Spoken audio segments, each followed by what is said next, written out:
ఎంత మధురమైనది యెహోవా నామము. మనము న్యాయాధిపతులు తర్వాత రూతు గ్రంథం కూడా మనము అవుట్లైన్ రాసుకున్నట్లుగా మనము చూస్తూ ఉన్నాము. ఒకసారి జ్ఞాపకం చేసుకుందాం మనం ఏమేమి చూసామనేటువంటి విషయాన్ని.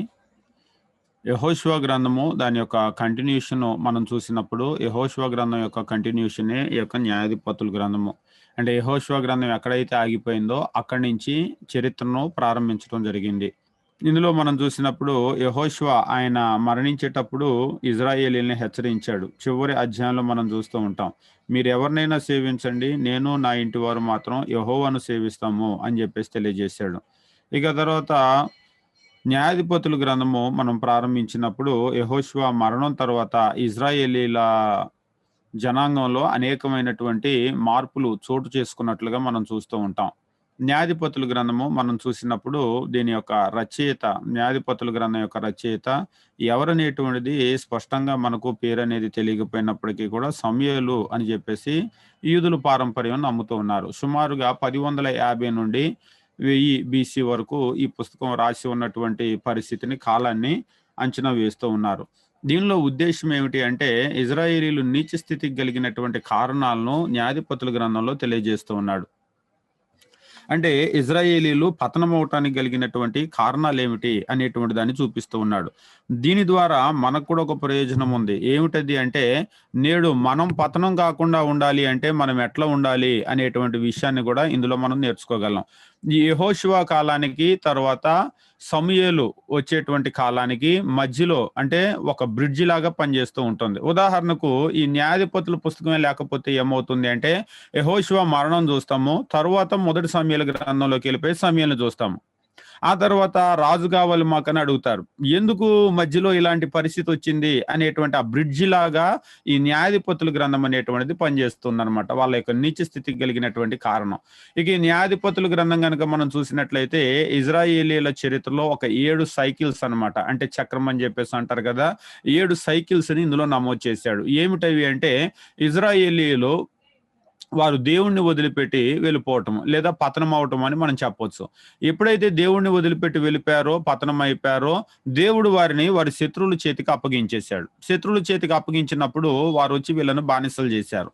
ఆ బానిసత్వంలోకి వెళ్ళిన తర్వాత వాళ్ళు దేవునికి మొరపెట్టినప్పుడు దేవుడు వారిని విడిపించటం, ఒక న్యాయాధిపతిని పంపించి విడిపించిన తర్వాత మరలా వాళ్ళు ఏం చేస్తూ ఉన్నారు, న్యాయాధిపతి బ్రతికున్నంత వరకు దేవుణ్ణి సేవించి న్యాయాధిపతి ఎప్పుడైతే చనిపోయాడో మరలా మునుపున్నటువంటి స్థితికి అన్య దేవతలను, విగ్రహాలను సేవించే స్థితి, అంటే మరలా పతనం అయిపోవటం, మరలా దేవుడు అప్పగించటం, మరలా వాళ్ళు వీళ్ళని బానిసత్వంలోకి తీసుకొని వెళ్ళి వాళ్ళను చాలా శ్రమలకు గురి చేయటం, మరలా మొరపెట్టడం, మరలా ఇంకొక న్యాయాధిపతి, ఇలాగ మనం చూసినట్లయితే ఒక 7 సైకిల్స్ ని మాత్రం నమోదు చేశాడు. అంటే సైకిల్స్ 7 నమోదు చేశాడు కానీ న్యాయాధిపతులను గనక మీరు చూసినట్లయితే అనేక మంది న్యాయాధిపతుల్ని ఇందులో మనం గమనించడం జరుగుతుంది. దాదాపుగా మనం చూసినట్లయితే ఈ న్యాయాధిపతుల గ్రంథంలో మనకు సంసోను అనేటువంటి న్యాయాధిపతి కనబడతాడు. ఒకవేళ లెక్క గనక వేసుకుంటూ వెళ్ళినట్లయితే ఈయన 13వ న్యాయాధిపతిగా కనబడుతూ ఉంటాడు. ఇది న్యాయాధిపతుల గ్రంథంలో ఉన్నటువంటి ఉద్దేశము. ముఖ్యమైనటువంటి పదాలు గనక మనం చూసినట్లయితే ఈ న్యాయాధిపతుల గ్రంథంలో ముఖ్యమైనటువంటి పదం మనకు పదే పదే కనబడేటువంటి పదం ఏమిటి అంటే ఇందులో న్యాయాధిపతుల గ్రంథంలో ఉన్నటువంటి పదము, వారి న్యాయాధిపతులు వారిని విడిపించినటువంటి పరిస్థితుల్లో మనం చూస్తూ ఉంటాం. ముఖ్యమైనటువంటి పదం కీవర్డ్ గనక చూసినట్లయితే ఈ న్యాయాధిపతులు అంటే విడిపించటం కానివ్వండి, లేకపోతే వాళ్ళు బానిసత్వానికి వెళ్ళటం కానివ్వండి, ఈ పదాలను మనం చూస్తూ ఉంటాం అన్నమాట. అంతేకాదు ఇందులో ముఖ్యమైనటువంటి వ్యక్తులను కూడా మనం చూసినప్పుడు వాళ్ళ చెడుతనము, దుష్టత్వం దానికి కారణమైంది అనేటువంటి విషయాన్ని మనం చూస్తూ ఉంటాం. ముఖ్యమైనటువంటి అధ్యాయాలు 2వ అధ్యాయం మనం రాసుకున్నాం. 2వ అధ్యాయం రాయటానికి కలిగినటువంటి ప్రధానమైనటువంటి కారణం ఏమిటంటే ఇజ్రాయేలీయుల చరిత్ర అనేటువంటిది ఇక్కడ ఒక యూటర్న్ జరిగింది. అందుకని ఇక్కడ రాశాం. ఇక న్యాయాధిపతులు ముఖ్యమైనటువంటి వాళ్ళు ఎవరెవరు న్యాయాధిపతులు ఉన్నారో వాళ్ళ పేర్లు, అందులో చాలా ముఖ్యమైనటువంటి పేర్లు మనం నమోదు చేశాం. ఎక్కువగా ఎవరిని గురించి వ్రాసాడు అనేటువంటి వాటిని గురించి తెలియజేశాము. ఇక అవుట్లైన్ మనం గమనించినప్పుడు ఇందులో మనము అవుట్లైన్ లో రోమన్ నెంబర్ 1 నుంచి 3 అధ్యాయాల్లో వారి నీచ స్థితికి వాళ్ళు పడిపోవటాన్ని మనం చూస్తూ ఉంటాం. ఇక రోమన్ నెంబర్ 2లో గనక మనం చూసినట్లయితే దేవుడు అనేక మంది న్యాయాధిపతులను పంపించి వాళ్ళని విడిపించినటువంటి కార్యాన్ని చూస్తూ ఉంటాం. ఇది 16వ అధ్యాయం వరకు, అంటే సంసోను యొక్క మరణం వరకు చూస్తాం. ఇక తర్వాత రోమన్ నెంబర్ 3లో సంసోను మరణం తర్వాత ఇజ్రాయేలీల్లో భ్రష్టత్వం అనేటువంటిది ఎలా చోటు చేసుకుంది అనేటువంటి కొన్ని ఉదాహరణలు ఇక్కడ నమోదు చేశాడు. దాంతో ఈ న్యాయాధిపతుల గ్రంథం అనేటువంటిది అయిపోతుంది. బాగా గుర్తుంచుకోండి, న్యాయాధిపతుల గ్రంథం ఏం తెలియజేస్తుంది అంటే యెహోషువ మరణానంతరము ఇజ్రాయేలీలు భ్రష్టత్వంలోకి వెళ్ళిపోయారు. దేవుణ్ణి వదిలిపెట్టి ఏ అన్య దేవతలను అయితే సేవించొద్దు అని చెప్పాడో అన్య దేవతలను సేవించే స్థితికి వెళ్ళిపోయాడు. న్యాయాధిపతుల గ్రంథం చివరి అధ్యాయాల్లోకి వచ్చేసరికి వాళ్ళ పరిస్థితి ఇంకా ఎలాగ ఉందంటే ఇజ్రాయేలీల్లో రాజు లేడు, ప్రతివాడు కూడా వాళ్ళ ఇష్టానికి వాళ్ళు ప్రవర్తిస్తూ వస్తున్నారు. ఇది ప్రధానమైనటువంటి మాట అన్నమాట. మనం న్యాయాధిపతుల గ్రంథం చివరిలో చూస్తూ ఉంటాం. అంటే ఇజ్రాయేలీల స్థితి ఎట్లా ఉంది అంటే ఇజ్రాయేలీల్లో రాజు లేడు కాబట్టి ప్రతివాడు కూడా వాళ్ళ ఇష్టానికి ప్రవర్తిస్తూ ఉన్నాడు. న్యాయాధిపతుల గ్రంథం ముగించేటప్పుడు చివరి మాట కూడా అదే, ఆ దినముల్లో ఇజ్రాయేలీలకు రాజు లేడు, ప్రతివాడు తన ఇష్టానుసారంగా ప్రవర్తించుచూ వచ్చెను. ఈ మాటతో న్యాయాధిపతులు ముగిస్తున్నాడు. కాబట్టి న్యాయాధిపతుల గ్రంథంలో గనక మనం చూసినట్లయితే ఇజ్రాయేలీల యొక్క ఆత్మీయ స్థితి బాగా దిగజారిపోయినటువంటి స్థితి, దాన్ని మనం చూస్తూ ఉంటాం. ఇక తర్వాత రూతు గ్రంథానికి కూడా మనం అవుట్లైన్ రాసుకున్నాము. రూతు గ్రంథం మనము చూసినప్పుడు రూతు గ్రంథం 1వ అధ్యాయము 1వ వచనంలో ఒక మాటను తెలియజేస్తూ ఉంటాడు, గమనించండి.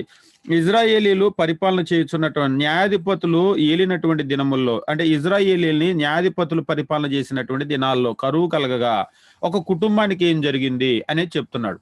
అంటే వాస్తవంగా ఈ స్టోరీ ఇది గనక చూసినట్లయితే న్యాయాధిపతుల గ్రంథంలో ఎక్కడో మధ్యలో ఒక చోట జరిగినటువంటిది అనమాట.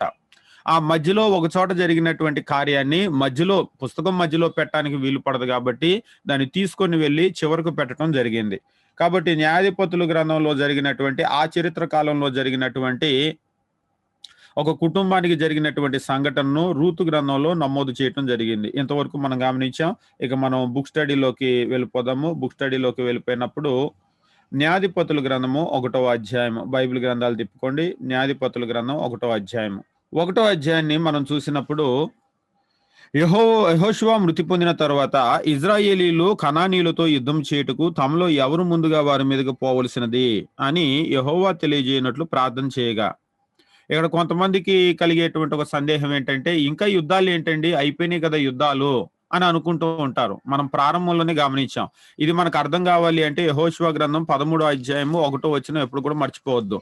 13వ అధ్యాయం 1వ వచనం, యెహోషువ బహుదినములు గడిచిన వృద్ధుడు గాగా యెహోవా అతనికి ఇలాగ సెలవిచ్చెను, నువ్వు బహుదినములు గడిచిన వృద్ధుడువు, స్వాధీనపరచుకోవటానికి అతి విస్తారమైన దేశం ఇంకా మిగిలి ఉంది. అంటే యెహోషువ మొత్తం గెలిచేచ్చాడా అంటే యెహోషువ మొత్తము భూభాగం అంతా కూడా గెలవలేదు, ఇంకా చాలా భూభాగం మిగిలి ఉంది. మరి ఎప్పుడుదప్పుడు గెలిచినట్టు పంచాడా అంటే గెలిచినట్లు పంచలేదు, దేశమంతా కూడా గెలుచుకుంటూ ముందుకు వెళ్ళారు వాళ్ళు. ఉదాహరణకు మనం చూసినప్పుడు ఇజ్రాయెల్ దేశాన్ని ఇక్కడ మ్యాప్ మనం చూసాము. ఇజ్రాయెల్ దేశాన్ని మనం చూసినప్పుడు ఇట్లా ఉన్నటువంటి ఇజ్రాయెల్ దేశంలోకి వాళ్ళు వచ్చారు. వాళ్ళు యోర్దాను ఉంది, యోర్దాన్ని దాటేసి వాళ్ళు యువతలకు వచ్చారు. యువతలకు వచ్చిన తర్వాత ఏమైందంటే యోర్దాన్ని దాటి యువతలకు వచ్చినటువంటి వీళ్ళు ఇటువైపు వచ్చారు. వచ్చినప్పుడు ముందు ఈ మధ్య భాగాన్ని గెలిచారు. మధ్య భాగాన్ని గెలిచిన తర్వాత దక్షిణ భాగానికి వచ్చారు. తర్వాత ఉత్తర భాగానికి వెళ్ళారు. ఉత్తర భాగానికి వెళ్ళిన తర్వాత ఇలాగా వాళ్ళు వెళ్ళారు. అయితే ఈ భూభాగాన్ని ఎవరికి పంచలేదు. అంటే గెలిచినట్టు ఎవరో ఒకరికి ఇవ్వలేదు, ఎవరికి పంచలేదు.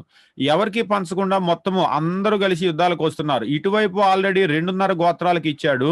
ఈ 2.5 గోత్రాల వాళ్ళు కూడా యుద్ధంలో వాళ్ళతో పాటు వచ్చేసారు.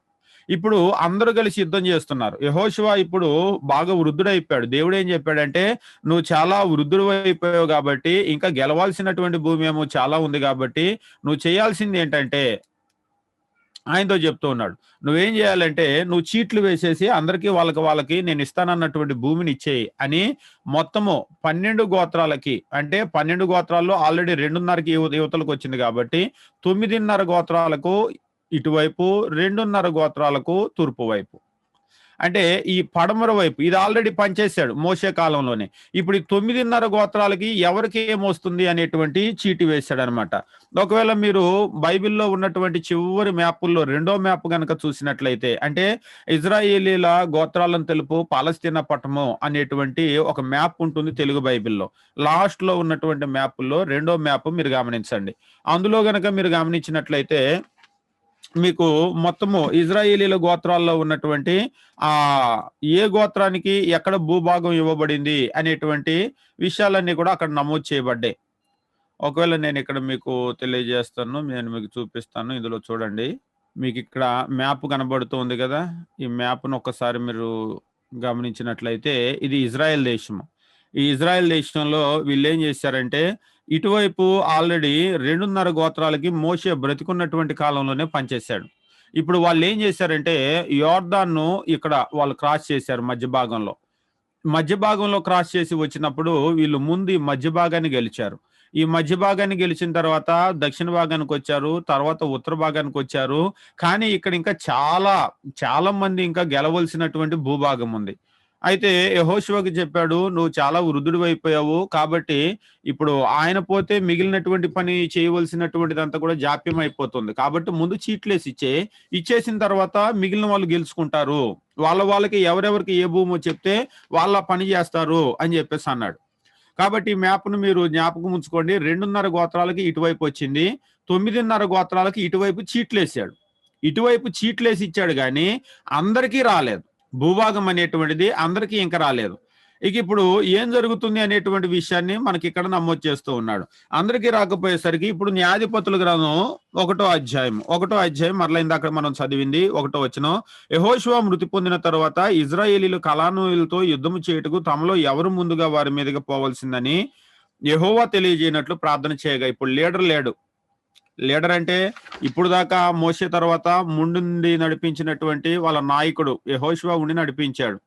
అయితే ఇప్పుడు ఆ యెహోషువ లేడు కాబట్టి ముందుండి నడిపించడానికి మరి ఎవరిని ముందు వెళ్ళమంటావయ్యా అని చెప్పేసి దేవునికి ప్రార్థన చేశారు. ప్రార్థన చేస్తే 2వ వచనం, యెహోవా ఆ దేశమును యూదా వంశస్థులకు ఇచ్చి ఉన్నాను, వారు పోవాలి అని చెప్పేసి అన్నాడు. అది యూదా వాళ్ళకి ఇచ్చింది కాబట్టి యూదా వాళ్ళు ముందుగా వెళ్ళాలి. అంటే యూదా వాళ్ళు ముందుగా వెళ్ళాలి అంటే మళ్ళీ ఒకసారి మీరు మ్యాప్ చూసుకోండి, వాళ్ళు అక్కడికి వెళ్తూ ఉన్నారు. అక్కడికి వెళ్ళినప్పుడు మీరు ఏం జరిగింది అనేటువంటి విషయాన్ని ఇక్కడ తెలియజేస్తూ ఉన్నాడు. 8వ వచనం నుంచి యూదా వంశస్థులు యెరూషలేము మీదకు యుద్ధం చేసి దాన్ని పట్టుకొని కొల్లబెట్టి ఆ పట్టణాన్ని కాల్చివేసిరి. తర్వాత యూదా వంశస్థులు మన్య దేశంలో యందు దక్షిణ దేశంలో యందు లోయయందు నివసించిన కనానీయులతో యుద్ధం చేయడానికి పోయారు. మరియు యోధా వంశస్థులు హెబ్రోన్లో నివసించిన కనానీయుల మీదకు పోయి షెషీని, అహిమాను, తల్మయిని హతం చేశారు. ఆ హెబ్రోన్ పేరు కిరియత్ అర్బా. ఇక కింది వచనాలు మీరు వరుసగా గనక చదివినట్లయితే ఇదంతా కూడా ఎట్లా జరిగింది అనేటువంటి విషయాన్ని చెప్తూ ఉన్నాడు. ఇందులో 19వ వచనం మీరు గమనించండి. యెహోవా యూదా వంశస్థులకు తోడై ఉన్నందున అని చెప్పేసి అంటున్నాడు. న్యాయాధిపతుల గ్రంథము 1వ అధ్యాయము 19వ వచనము. యూదా వంశస్థులకు తోడై ఉన్నాడు కాబట్టి వాళ్ళు ఏం చేశారు అనేటువంటి విషయాన్ని తెలియజేస్తూ ఉన్నాడు. 1వ అధ్యాయము 21వ వచనం మనం గమనించినప్పుడు యెరూషలేములో నివసించే యెబూసీయులను బెన్యామీనీయులు వెళ్ళగొట్టలేదు. యెబూసీయులు బెన్యామీనులతో కూడా నేటి వరకు యెరూషలేములో నివసిస్తున్నారు.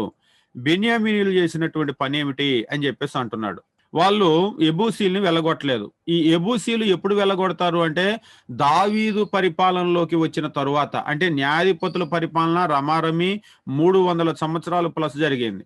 అయినా కానీ ఈ కాలంలో వాళ్ళు వీళ్ళని వెళ్ళగొట్టలేదు. తరువాత సౌలు రాజు వచ్చాడు, అదొక 40 సంవత్సరాల పరిపాలన జరిగింది. అయినా సరే ఆయన కూడా వెళ్ళగొట్టలేదు.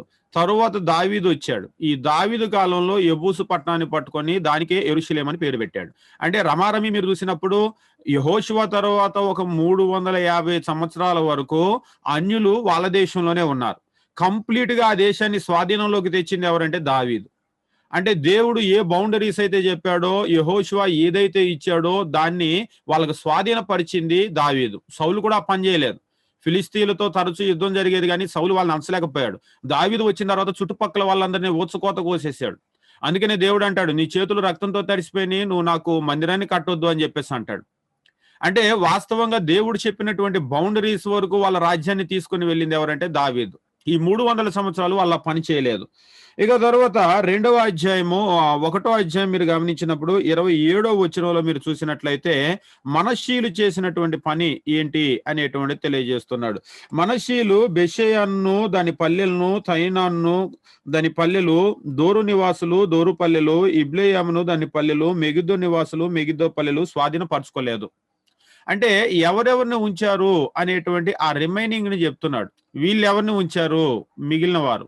తర్వాత 1వ అధ్యాయము 29వ వచనంలో ఎఫ్రాయిము వాళ్ళు గెజెరులో నివసించి కనానీయులను వెళ్ళగొట్టలేదు. ఇక్కడ కూడా కనానీయులు ఉన్నారు.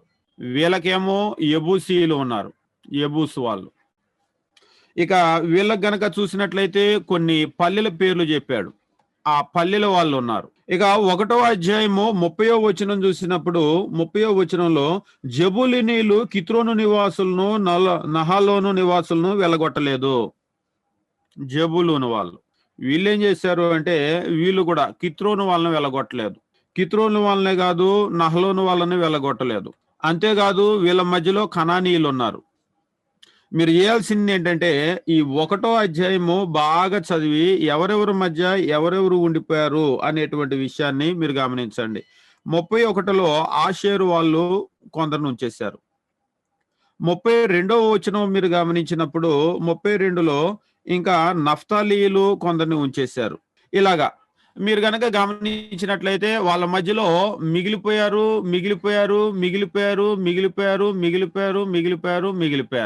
అండ్ దేవుడు వాళ్ళకు ఇచ్చినటువంటి దాన్ని యెహోషువ తర్వాత నేను స్వాధీనం చేస్తాను అని చెప్పేసి అన్నాడు, కానీ వీళ్ళు స్వాధీనం చేయకుండా మిగిల్చేశారు. ప్రశ్న, ఈ మిగిల్చటం వల్ల వాళ్ళకి కలిగేటువంటి లాభం ఏంటి లేదా నష్టం ఏంటి? 2వ అధ్యాయం 1వ వచనంలో చెప్తున్నాడు. 2వ అధ్యాయము యెహోవా దూత గిల్గాల్ నుండి బయలుదేరి బోకీమునకు వచ్చి ఇలాగూ సెలవిచ్చెను, నేను మిమ్మల్ని ఐగుప్తులో నుంచి రప్పించి మీ పితరులకు ప్రమాణం చేసిన దేశమును మిమ్మల్ని చేర్చి నీతో నిబంధన నేను ఎన్నడూ మీరను. మీరు ఈ దేశ నివాసులతో నిబంధన చేసుకోకూడదు, వారి బలిపీఠాలను విరగొట్టాలని ఆజ్ఞ ఇచ్చితిని గాని మీరు నా మాట వినలేదు. నేను వాళ్ళెవరిని కూడా మిగలనివ్వద్దు అని చెప్పాను. ఎవరు కూడా మిగలొద్దు అని చెప్పేసి అంటే మీరేం చేశారంటే ఈ మాటను వినలేదు, వాళ్ళందరూ కూడా మిగిల్చేశారు. ఎప్పుడైనా చూడండి, దేవుని ఆజ్ఞను సగం పాటించటం లేదా కొద్దిగా పాటించటం ఇది చాలా శాపం తీసుకొని వస్తుంది. మన వాళ్ళకి అర్థం కాదు. సగం చేశాను కాబట్టి నాకు సగం దీవెన వస్తుంది, నేను కొద్దిగా చేశాను కాబట్టి కొద్దిగా దీవెన వస్తుంది అని చెప్పేసి అనుకుంటారు. కానీ దేవుడు ఒక దూతను పంపించి నేను వాళ్ళని మిగిల్చొద్దు అని చెప్పేసాను, కానీ మీరు మాత్రం నా మాట వినలేదు, వాళ్ళని మిగిల్చారు కాబట్టి ఇప్పుడు నేనేం చేస్తానంటే చెప్తూ ఉన్నాడు చూడండి. 3వ వచనం, మీరు చేసిన పని ఎట్టిది, కావున నేను మీ ఎదుటి నుండి ఈ దేశ నివాసులను వెళ్ళగొట్టను. వారు మీ ప్రక్కలకు శూలాలుగా ఉంటారు, వారి దేవతలు మీకు ఉరిగా ఉంటారు. మీరు మిగిల్చేశారు కాబట్టి అలాగే కాళ్ళు మిగిలిపోతారు. ఇక రాబోయేటువంటి రోజుల్లో వాళ్ళని మీరు వెళ్ళగొట్టాలని యుద్ధాలు చేసినా గానీ వాళ్ళు వెళ్ళరు, ఎందుకంటే నేనే వాళ్ళని ఉంచేస్తాను. ఉంచటం మాత్రమే కాదు, వాళ్ళు ఇక మీదట ఎలా ఉంటారు అంటే మీ ప్రక్కలకు శూలాలుగా ఉంటారు. అంతేకాదు వారి దేవతలు మీకు ఉరిగా ఉంటారు. వాస్తవంగా ఈ మాటలు విన్న తర్వాత 4వ వచనం, యెహోవా దూత ఇశ్రాయేలీయులందరితో ఈ మాటలు చెప్పగా జనులు ఎలుగెత్తి ఏడ్చిరి. ఇప్పుడు ఏడ్చి లాభం ఏముంది? అప్పుడు మిగలొద్దు అన్న తర్వాత యెహోషువ చనిపోయిన తర్వాత మిషన్ కంప్లీట్ చేస్తే బాగుండేది. ఎప్పుడు కూడా దేవుని పని సగం చేసి వదిలిపెట్టకూడదు. ఇజ్రాయేలు చరిత్రను కనుక మీరు చూసినట్లయితే వాళ్ళకి శాపం వచ్చినటువంటి ప్రతిసారి ప్రధానమైనటువంటి కారణం ఏమిటి అంటే దేవుని పని సగం చేసి వదిలిపెట్టడం. ఇక ఇప్పుడు 2వ అధ్యాయం నుంచి స్టార్ట్ అవుతుంది అనమాట. కొందరు అడుగుతూ ఉంటారు, ఎందుకండి అసలు వాళ్ళు ఉన్నారు, దేవుడు అందరినీ వెళ్ళగొడతానని వాగ్దానం చేశాడు కదా, మరి వాళ్ళు యుద్ధం చేస్తే వెళ్ళిపోయేవాళ్ళు కదా అంటే యుద్ధం చేస్తే వెళ్ళిపోయేవాళ్ళు, కానీ వాళ్ళు ఏం చేశారంటే అంతా కూడా సగం చేశారు పని. అంటే ఈ రోజు మనం చేసినట్టు అనమాట. అంతా కూడా సగం పని చేశారు. దేవుని పని సగం పని చేసేసరికి దేవుడు ఏమన్నాడంటే ఇక నేను వాళ్ళని మిగిల్చేస్తాను, వాళ్ళు మీ ప్రక్కలకు శూలాలుగా ఉంటారు, వాళ్ళ దేవతలు మీకు ఉరిగా ఉంటారు అని చెప్పేసి అన్నాడు. ఇక తర్వాత మీరు గమనించినప్పుడు 7వ వచనము, యెహోషువ దినములన్నిట యెహోషువ తర్వాత ఇంకా బ్రతికిన వారి యెహోవా ఇజ్రాయేల్ కొరకు చేసిన కార్యాలన్నీ చూచిన పెద్దల దినములన్నిట ప్రజలు యెహోవాను సేవించారు. మరొక విధంగా చెప్పాలంటే యెహోషువ తరంలో ఉన్నటువంటి వాళ్ళందరూ కూడా యెహోషువ ప్లస్ ఆయన తరం ఈ జనాలు ఎంతవరకు అయితే ఉన్నారో వీళ్ళు దేవుణ్ణి సేవించారు. ఈ తరం అంతా గతించిపోయింది. ఈ తరం తర్వాత ఏమైందంటే తరువాత తరం వచ్చారు. అంటే యెహోషువ కాలంలో ఉన్నటువంటి ఈ ప్రజలందరికీ కూడా వాళ్ళు చేసినటువంటి యుద్ధాలు, లేకపోతే దేవుడు వాళ్ళకు చేసిన సహాయము ఇదంతా కూడా తెలుసు. ఈ తరువాత తరం వచ్చారు. ఈ తరువాత తరం వచ్చిన తర్వాత వీళ్ళతో ఒక పెద్ద సమస్య ఏర్పడింది. ఏమిటంటే 2వ అధ్యాయం 10వ వచనం చాలా ముఖ్యమైనటువంటి వచనం ఇది. ఆ తరం వారందరూ తమ పితరుల యొద్దకు చేర్చబడి వారి తరువాత యెహోవానైనా ఆయన ఇజ్రాయేలు కొరకు చేసిన కార్యములైనా ఎరగని తరం ఒకటి పుట్టగా. తరువాత తరం. ఈ తరువాత తరము వీళ్ళకున్నటువంటి గుణాలు చెప్తూ ఉన్నాడు. యెహోవాను ఎరగరు. అంతేకాదు ఇజ్రాయేలీలకు ఆయన చేసిన కార్యాలు, అంటే ఆయన చేసినటువంటి సహాయము ఎరగరు. ఇప్పుడు యెహోవా ఎవరో తెలియదు, ఆయన ఏం మేలు చేశాడో తెలియదు. అంటే ఇప్పుడు వాళ్ళు ఏ దేశంలో అయితే ఉంటున్నారో ఆ దేశం వీళ్ళకి ఎట్లా వచ్చిందో తెలియదు. వీళ్ళు ఏమనుకుంటారు పుట్టినటువంటి వాళ్ళు? వాస్తవంగా ఈ ఫెయిల్యూర్ కలిగినటువంటి కారణం ఏంటో తెలుసా? ఈ ముందు తరం వాళ్ళే. ఈ ముందు తరం వాళ్ళు ఏం చేయలేదు అంటే నేర్పలేదు. నేర్పితే ఈ సమస్య ఉండేది కాదు. ఇక్కడ మీరు గమనించండి, యెహోవాను ఎరగని యెహోవా ప్రజలు. వీళ్ళెవరు అంటే ఇజ్రాయేలీలు, యెహోవా ప్రజలు. యెహోవా ప్రజలే గాని యెహోవాను ఎరగని యెహోవా ప్రజలు. ఎట్లుందో గమనించండి. ఈ రోజు కూడా దేవుణ్ణి ఎరగనటువంటి దేవుని బిడ్డలు ఉంటారు. వాళ్ళకి బైబిల్ తెలియదు. బైబిల్లో ఎన్ని పుస్తకాలో తెలియదు. ఏ పుస్తకం ఎవరికి రాశాడో తెలియదు. ఈ రోజు మనకేమి సందేశమో తెలియదు. మన దేవుడు మనల్ని ఎలా బ్రతకమంటున్నాడో తెలియదు. ఎలా వద్దంటున్నాడో తెలియదు. ఇది నేను ఎవరి గురించి మాట్లాడుతున్నానంటే క్రిస్టియన్స్ గురించి మాట్లాడుతున్నాను. ఆ రోజు వాళ్ళ కండిషన్ ఎలాగ ఉందో నేడు మీరు గనక చూసినట్లయితే రమారమి 70% పైన క్రైస్తవులు యొక్క, అంటే 70% అని మీరు ఎట్లా చెప్తారని అంటారేమో. కాకపోతే మీరు చూడండి, మీరు వచ్చేటువంటి వాళ్ళని గనక చూసినట్లయితే ఎక్కువ మంది అసలు మనం ఏంటి అనేటువంటి పరిస్థితిని నేర్చుకున్నటువంటి వాళ్ళు కనబడుతూ ఉంటారు. బైబిల్ని నేర్చుకున్నటువంటి వాళ్ళు. ఈరోజు మీరు గమనించండి, క్రీస్తు సంఘాలు అనేటువంటి పేరు కానీ, మరొక సంఘాలు అనేటువంటి పేరు కానీ, ఏదో మేము క్రైస్తవులం అని చెప్తూ ఉంటారు కానీ దేవుడు ఏం చెప్పాడు అంటే తెలియదు. వాళ్ళకి తెలిసినటువంటి క్రైస్తవ్యం లోకంలో చూసినప్పుడు డిసెంబర్ 25 క్రిస్మస్ పండుగ రావటమో, ఈస్టర్కి రావటమో, లేదంటే ఎప్పుడన్నా కుదిరినప్పుడు ఆదివారం ఆరాధనలకు రావటమో అదే క్రైస్తవ్యం. అంతేగాని వాళ్ళ దేవుడేంటో తెలియదు. అంటే దేవుణ్ణి ఎరగని దేవుని బిడ్డలు. ప్రతి జనరేషన్ లో కూడా మీరు ఇది చూస్తారు, దేవుని ఎరగని దేవుని బిడ్డలు వీళ్ళుంటారు. వీళ్ళతోనే సమస్య. ఇప్పుడు న్యాయాధిపతుల గ్రంథం అంతా కూడా సమస్య ఎవరితో అంటే ఈ దేవుణ్ణి ఎరగనటువంటి దేవుని బిడ్డలు ఉన్నారు కదా, వీళ్ళతోనే సమస్య. వీళ్ళకి ఏం జరిగింది అనేటువంటి కార్యాన్ని తెలియజేస్తూ ఉన్నాడు. ఇప్పుడు వీళ్ళు దేవుణ్ణి ఎరగని వాళ్ళు కదా, దేవుణ్ణి ఎరగనటువంటి దేవుని బిడ్డలు కదా, వీళ్ళు ఏం చేస్తారు మరి? దేవుడు అంటే ఏంటో తెలియదు. అంటే వాళ్ళకి ఏం తెలియదు అంటే యెహోవాకి లేదా దేవతలు, అన్య దేవతలు, ఈ మధ్య ఉన్నటువంటి వ్యత్యాసం వాళ్ళకి తెలియదు. మధ్య ఉన్న వ్యత్యాసం వాళ్ళకి తెలియదు కాబట్టి ఏం చేస్తారు? యెహోవా ప్రజలు, అన్యులు. దేవుడు ఏమన్నాడంటే వాళ్ళు మీరు కలవద్దు అని చెప్పేసి అన్నాడు. అయితే ఇప్పుడు వీళ్ళు ఏం చేశారంటే 11, ఇజ్రాయేలీలు యెహోవా కన్నుల ఎదుట కీడు చేసి ఐగుప్తు దేశంలో నుండి వారిని రప్పించిన తమ పితరుల దేవుడైన యెహోవాను విసర్జించి బయలు దేవతలను పూజించారు. దీన్ని సెలెక్ట్ చేసుకున్నారు. ఎందుకు దీన్ని సెలెక్ట్ చేసుకున్నారు? ఈ అన్యులంతా దీన్ని సెలెక్ట్ చేసుకున్నారు అని చెప్పేసి అంటే ఈ రెంటికి మధ్య వ్యత్యాసం వాళ్ళకి తెలియదు. ఈ రోజు మన బిడ్డలు కూడా మన దేవుడు మనకి ఏం మేలు చేశాడు, ఈ రోజు మన కుటుంబాలు ఇలా ఉండటానికి కలిగినటువంటి కారణం ఏమిటి అనేటువంటిది గనక తెలుసుకోకపోతే వాళ్ళ కండిషన్ కూడా ఇలాగనే ఉంటుంది. ఏమి కూడా అందులో ఆశ్చర్యపడాల్సినటువంటి అవసరం లేదు. మీరు చూడండి, ఈవేళ వీళ్ళు వెళ్ళిపోయి ఏం చేస్తారంటే మన బిడ్డలు కూడా గుళ్ళు, గోపురాలు ఇటువంటి వాటి దగ్గరికి వెళ్తూ ఉంటారు. వాటి దగ్గరికి వెళ్ళి వాళ్ళు కూడా అన్యుల్లాగా ప్రవర్తిస్తూ ఉంటారు. అంతేకాదు 12వ వచనం, తమ చుట్టూ ఉండు జనుల దేవతల్లో ఇతర దేవతలను అనుసరించి వాటికి నమస్కరించి యెహోవాకు కోపం పుట్టించారు. వీళ్ళు ఏం చేశారంటే ఈ అన్యులు ఎట్లా అయితే ఉన్నారో అన్యుల దేవతలను అనుసరించడం మాత్రమే కాదు, ఈ ప్రజలు ఇటు వచ్చేసారనమాట. ఇటు వచ్చేసి ఈ అన్యులు ఎట్లా అయితే ఉన్నారో అన్యుల దేవతల దగ్గరకు వచ్చారు. వచ్చి వాటికి నమస్కరిస్తున్నారు. అంటే నమస్కరించటం అనేటువంటి మాటకు అర్థం ఏమిటంటే అన్య దేవతలను ఆరాధించడానికి ప్రారంభించారు. అన్య దేవతలను ఆరాధించటం మాత్రమే కాదు, ఇక్కడ తెలియజేస్తూ ఉన్నాడు బయలు. ఇక కింద గనక మీరు చూసినట్లయితే అష్టారోతు. బయలు ఎవరి దేవత, అష్టారోతు ఎవరి దేవత, ఇదంతా కూడా మీరు హోంవర్క్ చేసుకోండి. ఇది మీకు హోంవర్క్. అన్యులు ఉన్నారు కదా, ఈ అన్యులు ఎవరెవరు ఏ ఏ దేవుళ్లను దేవతలను పెట్టుకునే వాళ్ళు, ఒకవేళ బయలు రూపం ఎలా ఉంటుంది, అష్టారోత రూపం ఎలాగ ఉంటుంది, ఇవంతా కూడా మీరు అధ్యయనం చేయండి. ఇప్పుడు దేవుడు ఇలాగ చేశాడు కాబట్టి దేవుడు ఏం చేశాడంటే 14 కాబట్టి యెహోవా కోపాగ్ని ఇజ్రాయేల్ మీద ఉండెనో ఆయన దోచుకుని వారి చేతికి వారిని అప్పగించెను. ఇప్పుడు ఈ ప్రజల్ని ఏం చేశాడంటే ఎప్పుడైతే వీళ్ళు ఇటువైపు వచ్చేసారో వీళ్ళని దోచుకునే వాళ్ళ చేతికి లేదా శత్రువులకు అప్పగించాడు. అంటే మీకు ఇప్పుడు కారణం ఏంటి అనేది స్పష్టంగా అర్థమై ఉంటుంది. దేవుడేమి ఊరికనే అప్పగించలేదు. అప్పగించటానికి ముందు వాళ్ళు ఏం చేశారంటే దేవుణ్ణి వదిలిపెట్టేశారు. దేవుణ్ణి వదిలిపెట్టడం మాత్రమే కాదు, అన్య దేవతలను ఆరాధించటం మొదలుపెట్టారు. అన్య దేవతలను ఆరాధించటం మాత్రమే కాదు, ఇక కింది వచనాల్లో గనక మీరు చూసినట్లయితే అన్యుల పిల్లలను వీరు వివాహం చేసుకున్నారు. ఎప్పుడైతే వివాహం చేసుకున్నారో ఇప్పుడు చూడండి, వివాహం చేసుకున్న తర్వాత ఏమవుతుందంటే ఇటు అన్యులు ఇటు వచ్చేస్తారు, ఇటు ఉన్నటువంటి వాళ్ళు ఇటు వచ్చేస్తారు. మొత్తము అంతా కూడా ఒకే జనాంగం లాగా అయిపోతారు. అంతే కదా, ఇటు జనాలు ఇటు వచ్చేసారు, ఇటు ఉన్నటువంటి జనాలు ఇటు వచ్చేసారు, అటు వాళ్ళు ఇటు ఇటు వాళ్ళు అటు వచ్చిన తర్వాత అందరూ కూడా కలిసి ఒకే కుటుంబం లాగా అయిపోతారు.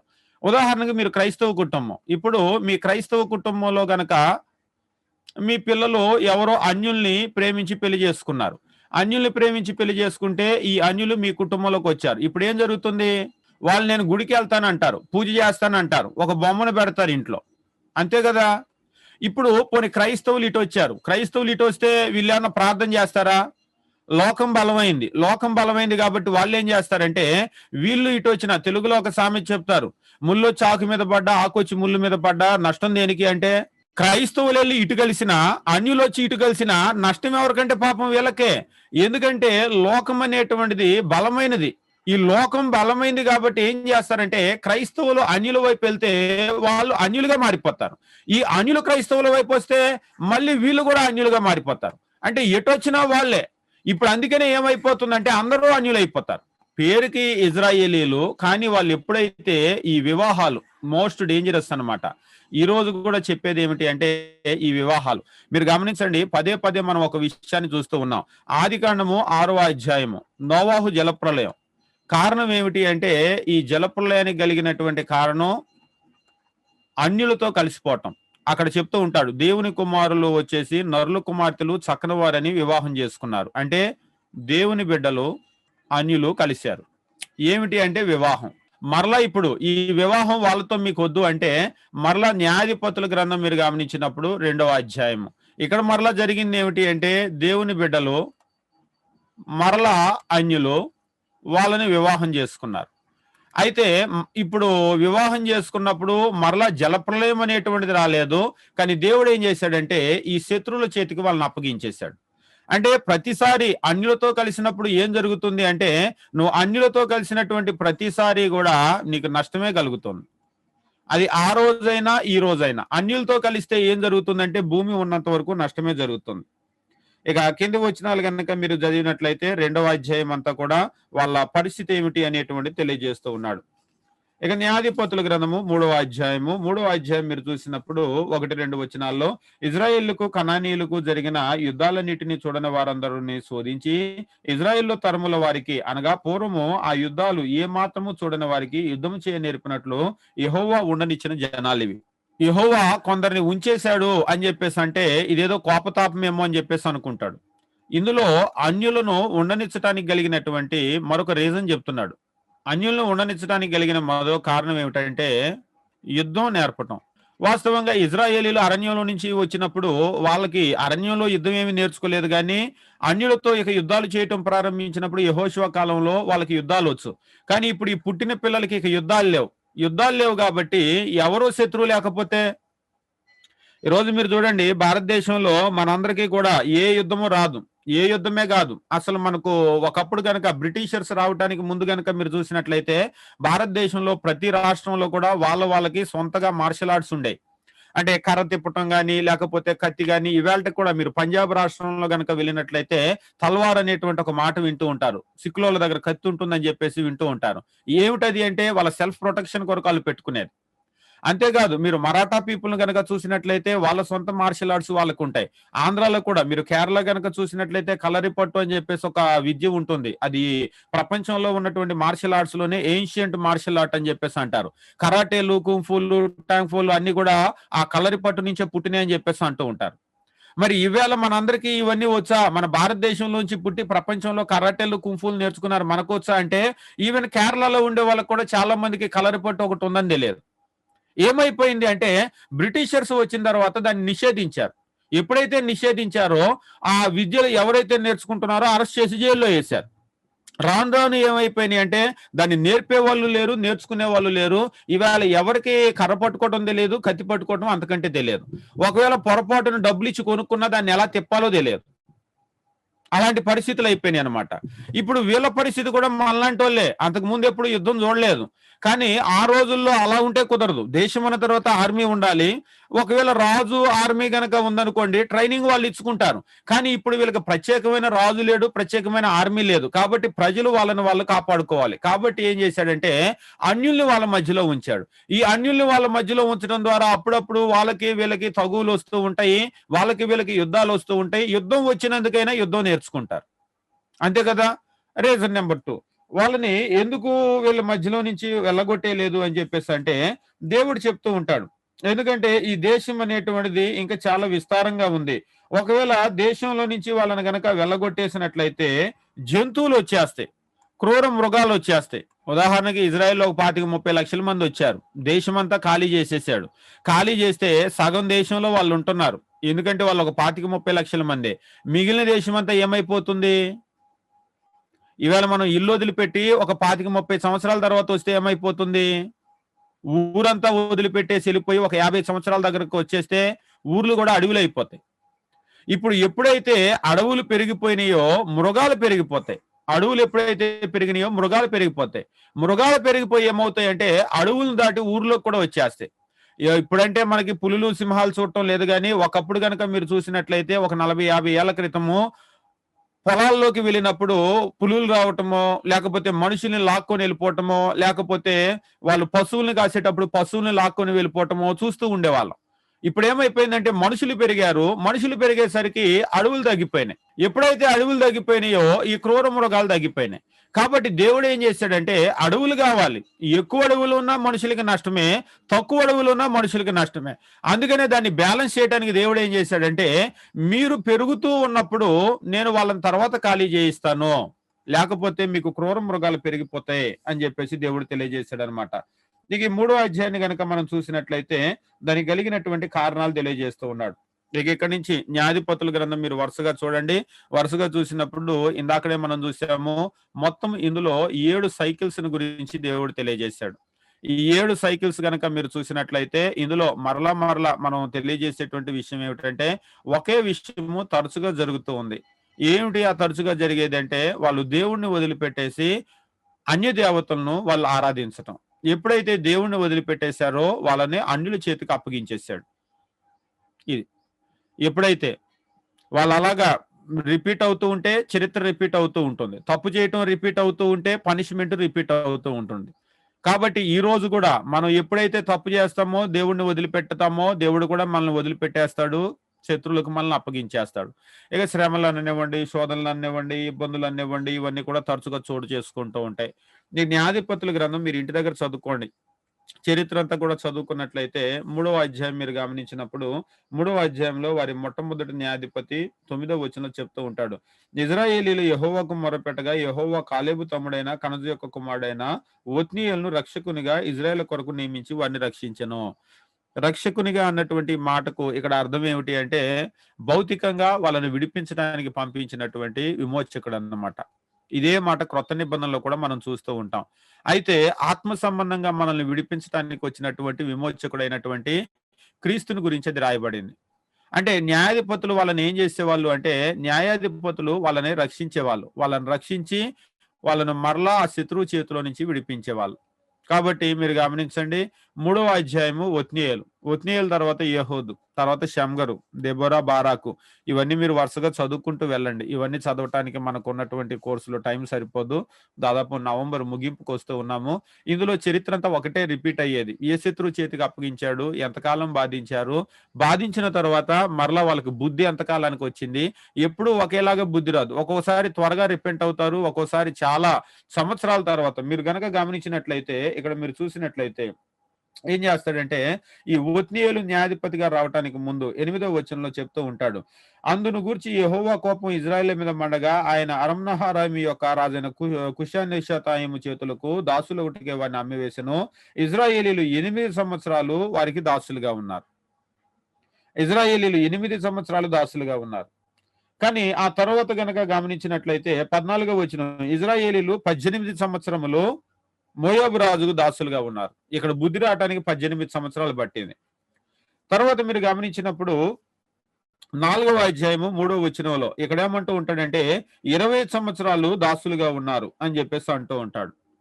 ఇక్కడ ఏమైందంటే ఇంకా పెరిగింది. అంటే వాళ్ళకి బుద్ధి రావటానికి దాదాపుగా 20 సంవత్సరాలు పట్టింది. కానీ ఒక్కోసారి గనక మీరు గమనించినట్లయితే 40 సంవత్సరాలు కూడా పడుతుంది. 6వ అధ్యాయంలో చెప్తూ ఉంటాడు, గిద్యోను కాలంలో 7 సంవత్సరాలు దాసులుగా ఉన్నారు. 7 సంవత్సరాలు ఈసారి. ఇక తర్వాత మీరు గమనించినప్పుడు ఎక్కువ కాలము ఎక్కడ వాళ్ళకి పట్టింది అని చెప్పేసి కనుక మీరు చూసినట్లయితే 13వ అధ్యాయము సంసోను యొక్క కాలం చూసినప్పుడు ఫిలిస్తీన్ల చేతికి 40 సంవత్సరాలు వాళ్ళని అప్పగించాడు. 40 సంవత్సరాలు చాలా కఠినమైనటువంటి దాస్యము, చాలా లాంగ్ పీరియడ్ అన్నమాట. అంటే ఈసారి 40 సంవత్సరాలు వాళ్ళకి పట్టింది బుద్ధి రావటానికి. 40 సంవత్సరాల తర్వాత సంసోన్ అనేటువంటి ఒక యోధుడిని పంపించాడు. మీరు వీటిని ఇంటి దగ్గర చదువుకోండి. చాలా ఆసక్తి కలిగినటువంటి చరిత్ర ఇది.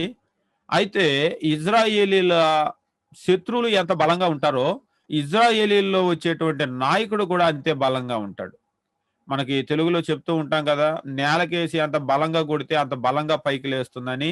ఇజ్రాయేలీలకు శత్రువులు ఎంత బలంగా ఉంటారో అంత బలమైనటువంటి వాళ్ళు వస్తూ ఉంటారు. ఇజ్రాయేలీలో శత్రువులు అంటే మీరు గనక చూసినట్లయితే ఫిలిస్తీన్లు చాలా కఠినమైనటువంటి శత్రువులు. అంటే ఫిలిస్తీన్లు కఠినమైనటువంటి శత్రువులు అంటే ఎట్లా కఠినమైన శత్రువులు అని చెప్పేసి అంటారేమో. అంటే భౌతికంగా వాళ్ళు బలమైనటువంటి శత్రువులు. భౌతికంగా అంటే మీరు గొలియాతును గురించి చదివి ఉంటారు. ఈ గొలియాతును గురించి చదివినప్పుడు 6 మూరల జానెడు ఆయన ఎత్తు. 6 మూర అంటే ఒక మూర ఈజ్ ఈక్వల్ టు 1.5 అడుగు అనమాట. 1.5 అడుగు ప్లస్ జాన అంటే 9 అడుగుల మీద ఒక జాన. అంటే దాదాపుగా మీరు చూసినప్పుడు 10 అడుగుల ప్లస్ మనిషి. 10 అడుగులు అంటే ఈవేళ మన ఇంట్లో గనక వచ్చాడు అనుకోండి, నేల మీద కాళ్ళు పెడితే పైన సీలింగ్ తగిలిది తల. మనం 10 అడుగులకేగా సీలింగ్ వేసేది ఈవేళ. అంటే ఇంత మనుషులు అంతంత ఎత్తు ఉన్నారంటే వాళ్ళ దేహం, వాళ్ళ ఛాతీ ఎంత వెడల్పు ఉంటుంది. ఇలాంటి మనుషులు అనమాట వాళ్ళు. అందుకనే శత్రువు బలంగా ఉన్నాడు కాబట్టి దేవుడు కూడా ఏం చేశాడంటే వీళ్ళని ఢీ కొట్టడానికి ఒక బలమైన శత్రువుని పంపించాడు. ఎవరైనా అంటే సంసోను. వీళ్ళే బలమైన వాళ్ళు అంటే వీళ్ళని ఇసిరిసిరి పడేస్తా ఉన్నాడు ఈయన వచ్చి. అంటే చూడండి, దేవుడు ఆయన ఎవరి చేతిలో నుంచైనా విడిపించగలడు. వాస్తవంగా మనం చేయాల్సింది ఏంటంటే ఆయనకు లోబడి ఉండాలి. ఆయనకు లోబడి ఉంటే శత్రువు ఎంత గొప్పవాడైనా ఎంత మొనగాడైనా వాళ్ళు మనల్ని ఏం చేయలేరు. నిజంగా చూడండి, ఫిలిస్తీన్లు అంతమంది వస్తే ఒకే ఒక్క సంసోన్ని పంపించాడు. ఒకే ఒక్క సంసోనికి వాళ్ళు భయపడి ఫిలిస్తీన్లు కనుక మీరు చూసినట్లయితే 13వ అధ్యాయము, 14వ అధ్యాయము, 15, 16 అధ్యాయాలు కనుక మీరు చూసినట్లయితే సంసోను వాళ్ళని ఎంత భయభ్రాంతులకు గురి చేశాడో అర్థమవుతూ ఉంటుంది. ఆయనకు చాలా బెదిరిపోయారు వాళ్ళు. ఒక్కొక్కసారి ఆయన కనుక చూసినట్లయితే కొన్ని 100 మందిని ఆయన చంపేసినటువంటి పరిస్థితి. మీరు న్యాయాధిపతుల గ్రంథం 15వ అధ్యాయంలో మీరు చూసినట్లయితే 15వ అధ్యాయం 15వ వచనము, అతడు గాడిద యొక్క పచ్చి దవడ ఎముకను కనుగొని చేయి చాచి పట్టుకొని దాని చేత 1000 మందిని చంపెను. ఫిలిస్తీన్లే మునగాలంటే ఒక దవడ ఎముక చేతిలో పట్టుకుంటే 1000 మంది ఫిలిస్తీన్లు కొట్టి చంపేశాడు. ఇదేమి కత్తులతో నరకటం కాదు, దవడ ఎముకతో కొట్టి చంపటం. కొట్టి చంపటం అంటే ఎట్లా ఉంటుంది అనేటువంటిది మీకు తెలుసు. అంటే మొత్తం కూడా రక్తపాతమే. కాళ్ళు చేతులు విరగొట్టేసి దవడ ఎముకతో మొత్తం 1000 మందిని కొట్టి చంపేశాడు. అందుకనే ఫిలిస్తీన్లు ఆయన చూస్తే భయపడిపోయేవాళ్ళు సంసోన్ని. అంటే ఇందులో మనం నేర్చుకునేది ఏంటంటే శత్రువు ఎంత గొప్పవాడైనా సరే, శత్రువు ఎంత బలవంతుడిగా ఉంటాడో నిన్ను అంతకంటే బలవంతుడిని చేస్తాడు దేవుడు. సంసోన్లో మనం నేర్చుకునేది ఏంటంటే, నీ శత్రువు ఎంత బలవంతుడిగా ఉంటాడో నిన్ను అంతకంటే బలవంతుడిగా చేస్తాడు, లేదా బలవంతుడిని పంపించి నిన్ను విడుదల చేస్తాడు. కాబట్టి నీ శత్రువు బలాన్ని చూసి నువ్వు ఎప్పుడు భయపడాల్సిన అవసరం లేదు. అంతకు మించినటువంటి బలం నీ దేవుని దగ్గర ఉంది. ఇజ్రాయేల్ చరిత్ర మనం చూసేటప్పుడు అదే పదే పదే తెలియజేస్తూ ఉంటాడనమాట. ఇందులో మనం ఏం చూస్తూ ఉంటామంటే, ఆ చరిత్రను చదివేటప్పుడు దేవుడు వాళ్ళు మొర్రపెట్టినటువంటి ప్రతిసారి వాళ్ళని విడుదల చేస్తూ వస్తూ ఉన్నాడు ప్రతిసారి. అయితే నువ్వు చేయవలసింది ఏమిటి అంటే, మన భాషలో చెప్పాలంటే మారు మనస్సు పొందాలి, లేదా దేవుని వైపు తిరగాలి. ఎప్పుడైతే నువ్వు దేవుని వైపు తిరిగావో దేవుడు ప్రతిసారి కూడా వాళ్ళని విడిపించాడు. ఈ రోజైనా సరే మనం దేవుని వైపు తిరిగితే దేవుడు మనల్ని విడిపిస్తాడు. ప్రతిసారి దేవుడు వాళ్ళని విడిపించాడు. అయితే వాళ్ళు ఏం చేయాలంటే మారు మనస్సు, ఈ మారు మనస్సు పొందితేనే విడుదల. ఇది గనక మిస్ అయింది అనుకోండి, వాళ్ళకి విడుదల అనేటువంటిది ఉండదు. కాబట్టి మనం ఈ రోజు కూడా ప్రజలకు నేర్పించేది సేమ్ పాఠం. దేవుడు విడిపించాలి అంటే నువ్వు మారు మనసు పొందాలి. మారు మనసు పొందిన తర్వాత నువ్వు మరలా పాపం చేస్తే నువ్వు మరలా దేవుని వైపు తిరగాల్సిందే. నేను పాపంలోనే కొనసాగుతాను, నేను బాప్తిసం పొందాను, రక్షణ పొందాను, ప్రభురాత్రి భోజనం తీసుకుంటున్నాను, నాకేం పర్లేదు అని నువ్వు అనుకోవటానికి లేదు. నువ్వు పాపం చేసావు అంటే మరలా నీకు శిక్ష వస్తుంది. మరలా నా దేవుని నన్ను విడిపిస్తాడు, నా దేవుని సహాయం నాకు ఎప్పుడు వస్తుందంటే నువ్వు మరలా మారు మనసు పొందాలి.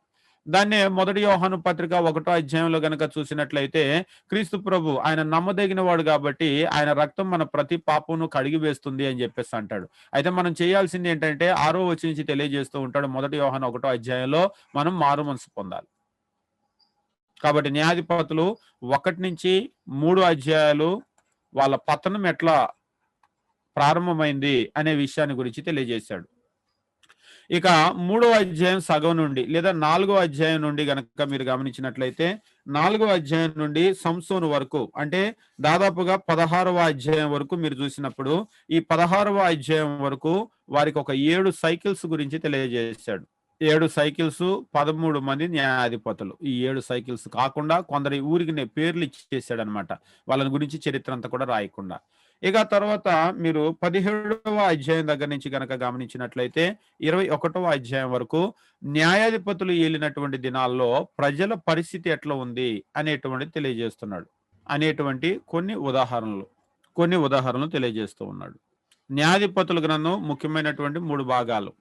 వాళ్ళ పతనము ఎట్లా ప్రారంభమైంది, వాళ్ళు దేవుణ్ణి వదిలిపెట్టినప్పుడు ఎలా అన్యుల చేతిలోకి వెళ్ళిపోయారు, మరలా మారు మనసు పొందితే ఎలాగ విడిపించబడ్డారు, ఒక 7 సైకిల్స్ తో పాటు 13 మంది న్యాయాధిపతుల గురించి చెప్పాడు. ఇక తర్వాత 17 నుంచి 21 వరకు 4 అధ్యాయాల్లో ఆ రోజుల్లో వాళ్ళ ఆత్మీయ పరిస్థితి, ప్రజల యొక్క పరిస్థితి ఎట్లా ఉండేది అనేటువంటి కొన్ని ఉదాహరణలు అది ఇస్తూ ఉన్నాడు అనమాట. న్యాయాధిపతుల గ్రంథం 17వ అధ్యాయం మనం గమనించినప్పుడు న్యాయాధిపతుల గ్రంథం 17వ అధ్యాయంలో రీతిగా తెలియజేస్తూ ఉంటాడు. 17వ అధ్యాయము 1వ వచనము మనం చూసేటప్పుడు 17వ అధ్యాయము 1వ వచనం నుంచి మనం గమనించినప్పుడు మీకా మరియు లేవీయుడు అనేటువంటి ఒక విషయాన్ని తెలియజేస్తున్నాడు. అంటే ఒక లేవీయుడు బయలుదేరి వచ్చినప్పుడు ఆ లేవీయుడు మీకా అనేటువంటి ఒక వ్యక్తి ఇంట్లో ఉన్నప్పుడు ఏం జరిగింది అనేది. 17వ అధ్యాయము 1వ వచనము బాగా గమనించండి. ఇక్కడ ఇజ్రాయేల్ ఆత్మీయ పరిస్థితి ఎట్లా ఉంది అనేటువంటి విషయాన్ని చెప్తూ ఉన్నాడు. 17వ అధ్యాయము 1వ వచనం. మీకాను ఒకడు ఎఫ్రాయిముల మన్య దేశంలో ఉండెను. అతడు తన తల్లిని చూచి, నీ యొద్ద నుంచి తీసుకున్న రోకలు అనగా నీవు ప్రమాణం చేసిన వినికిడిలో మాట్లాడిన 1100 వెండి రోకలు నా యొద్ద ఉన్నవి. 1100 వెండి రోకలు తల్లి దగ్గర నుంచి తీసేసుకున్నాడు. అంటే తల్లికి తెలియకుండానే తీసేసుకున్నాడు అనమాట. నా దగ్గర ఉన్నాయి అని చెప్పేసి అన్నాడు. ఇదిగో నేను వాటిని తీసుకుంటున్నానని ఆమెతో చెప్పగా అతని తల్లి, నా కుమారుడు యెహోవా చేత ఆశీర్వదించబడుగాక నేను. యెహోవా చేత అంటే యెహోవా అనేటువంటి ఆ పేరు, ఆ దేవుడు ఆయన్నే ఉచ్చరిస్తూ ఉన్నారు. అయితే యెహోవా చేత ఆశీర్వదించబడుగాక నేను. ఎవరు యెహోవా చేత ఆశీర్వదించబడాలి? నీ దగ్గర 1100 వెండి రోకలు ఉండాలి కదా, నీకు చెప్పకుండా నేను తీసేసుకున్నాను అంటే మన భాషలో చెప్పాలంటే నేను దొంగిలించాను అంటే నా బిడ్డ యెహోవా చేత దీవెన పొందాలి అంటుంది. అంటే ఎట్లా ఉందో వాళ్ళ పరిస్థితి చూడండి. ఎందుకు అలా చెప్పకుండా తీసుకున్నావు అని గద్దించడం కాదు. గద్దించకపోగా ఆమె ఏమంటుందంటే యెహోవా చేత దీవించబడుగాక అని చెప్పేస్తా నేను. ఇక్కడ ఒకటి, దొంగిలించిన బిడ్డ ఆర్ అట్లీస్ట్ వితౌట్ పర్మిషన్ అంటే తల్లికి ఎరక లేకుండానే తీసుకున్నాడు. తీసుకుంటే తల్లి ఏమంటుందంటే గద్దించకపోగా, యెహోవా చేత నా బిడ్డ దీవి ఆశీర్వదించబడునుగాక నేను. అతడు ఆ 1000 రూకలు తన తల్లికి మరలాయగా, ఆమె పోత విగ్రహం చేయించుటకై నా కుమారుని చేత తీసుకున్న ఈ రూకలు నేను యెహోవాకు ప్రతిష్ఠించుచున్నాను. యెహోవాకు పోత విగ్రహం చేస్తా.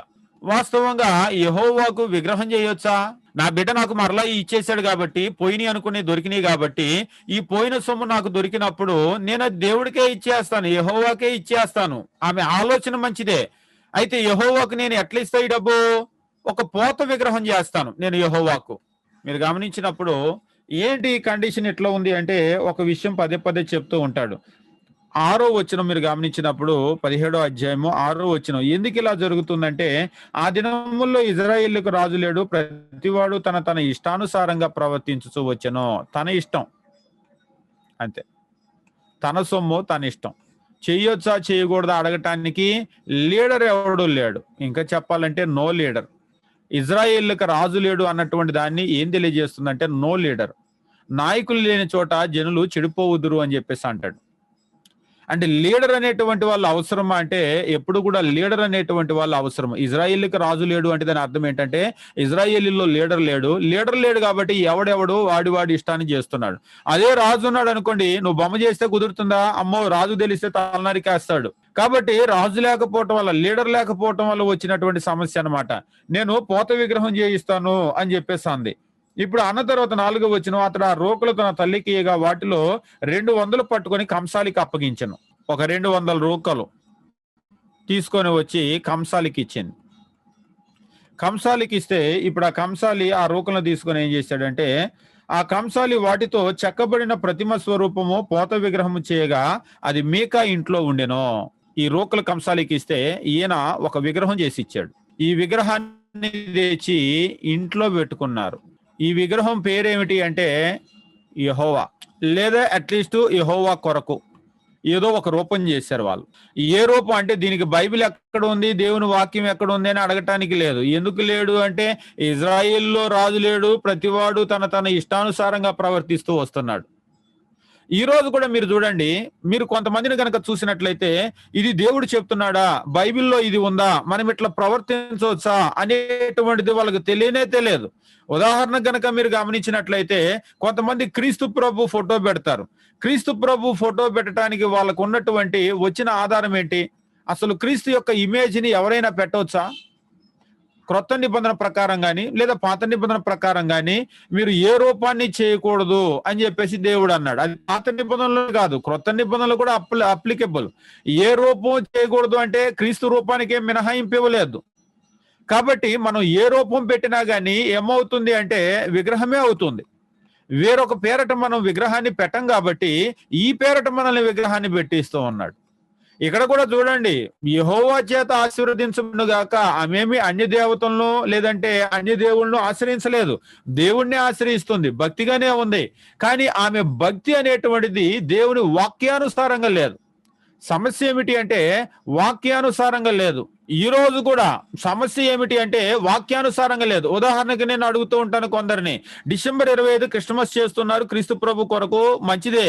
కానీ డిసెంబర్ 25 క్రీస్తు ప్రభు పుట్టినరోజు చేయమని బైబిల్లో ఎక్కడైనా అంటే మీరు క్రీస్తు ప్రభు పేరటే పెట్టారు. క్రీస్తు ప్రభు పేరట ఆయన పుట్టినరోజు బర్త్డే సెలబ్రేషన్ పెట్టారు. ఇప్పుడు బర్త్డే సెలబ్రేషన్ పోయి సెమీ క్రిస్మస్ కూడా వచ్చింది. సెమీ బర్త్డే అంటే సెమీ ఫెస్టివల్ పెడుతూ ఉన్నారు. మీరు చేసేదంతా బాగానే ఉంది దేవుని పేరట, దానికి దీనికి ఏమైనా వ్యత్యాసం కనబడుతుందా మీకు? ఆ రోజు మీకా తల్లి చేసినటువంటి దానికి మీకు వ్యత్యాసం ఏమైనా కనబడుతుందా? ఈ మీకా తల్లి, ఈ మీకా ఏ కండిషన్ లో ఉన్నారో ఈ రోజు క్రిస్మస్లు లేదా ఈస్టర్ చేస్తూ ఉన్నారు. బైబిల్లో ఎక్కడైనా ఉందా? వాక్యానుసారమేనా? లేకపోతే భస్మ బుధవారం, బూడిద బుధవారం అని చెప్పేసి చేస్తూ ఉన్నారు, లేకపోతే వగైరా ఏమేమో చేస్తూ ఉన్నారు. వాటన్నిటికీ వాక్యానుసారమైనటువంటి ఆధారం ఏమైనా ఉందా?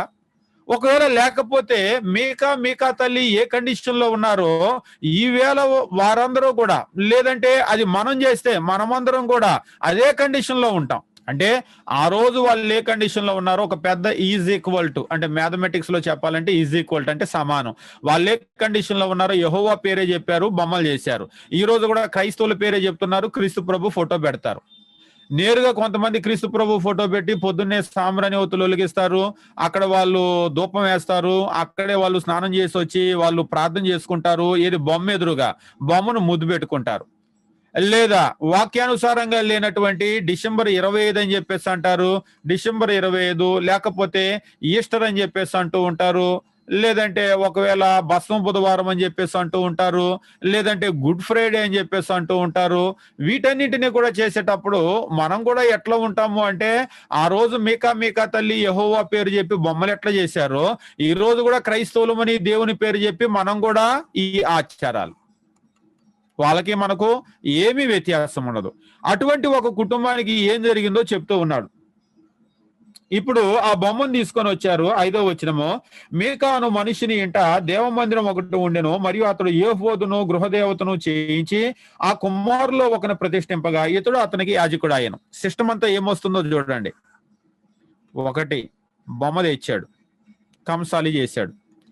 2వది బొమ్మ తెచ్చిన తర్వాత ఆయన ఏం చేశాడంటే, ఆయన దేవ మందిరం ఒకటి ఉంది అని చెప్పేసి అన్నాడు. అతడు ఆ బొమ్మను తీసుకొని వచ్చి దేవ మందిరంలో పెట్టాడు. అంటే ఇంట్లో మందిరం అన్నమాట.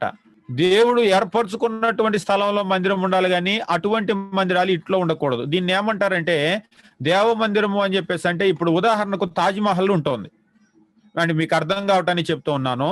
తాజ్ మహల్ ఉందనుకోండి, ఇప్పుడు మీరు తాజ్ మహల్ దగ్గరికి వెళ్ళినప్పుడు ఏం చేస్తారంటే చిన్న చిన్న తాజ్ మహల్ చేస్తూ ఉంటారు. ఈ చిన్న చిన్నవి తీసుకొని వచ్చి ఇంట్లో పెట్టుకుంటారు. అంటే శాంపిల్ పీసులు లాగా సేమ్ డిటో అట్లనే ఉంటుంది అనమాట. మీరు ఒకవేళ హిందువుల యొక్క గుళ్ళు ఉన్నాయనుకోండి, ఆ గుడి రూపం ఎలాగైతే ఉంటుందో, ఉదాహరణకు ఒక వెంకటేశ్వరుడు బొమ్మ ఉంటుంది తిరుపతిలో, అలాంటి బొమ్మలే తీసుకొచ్చి ఇంట్లో పెట్టుకుంటారు.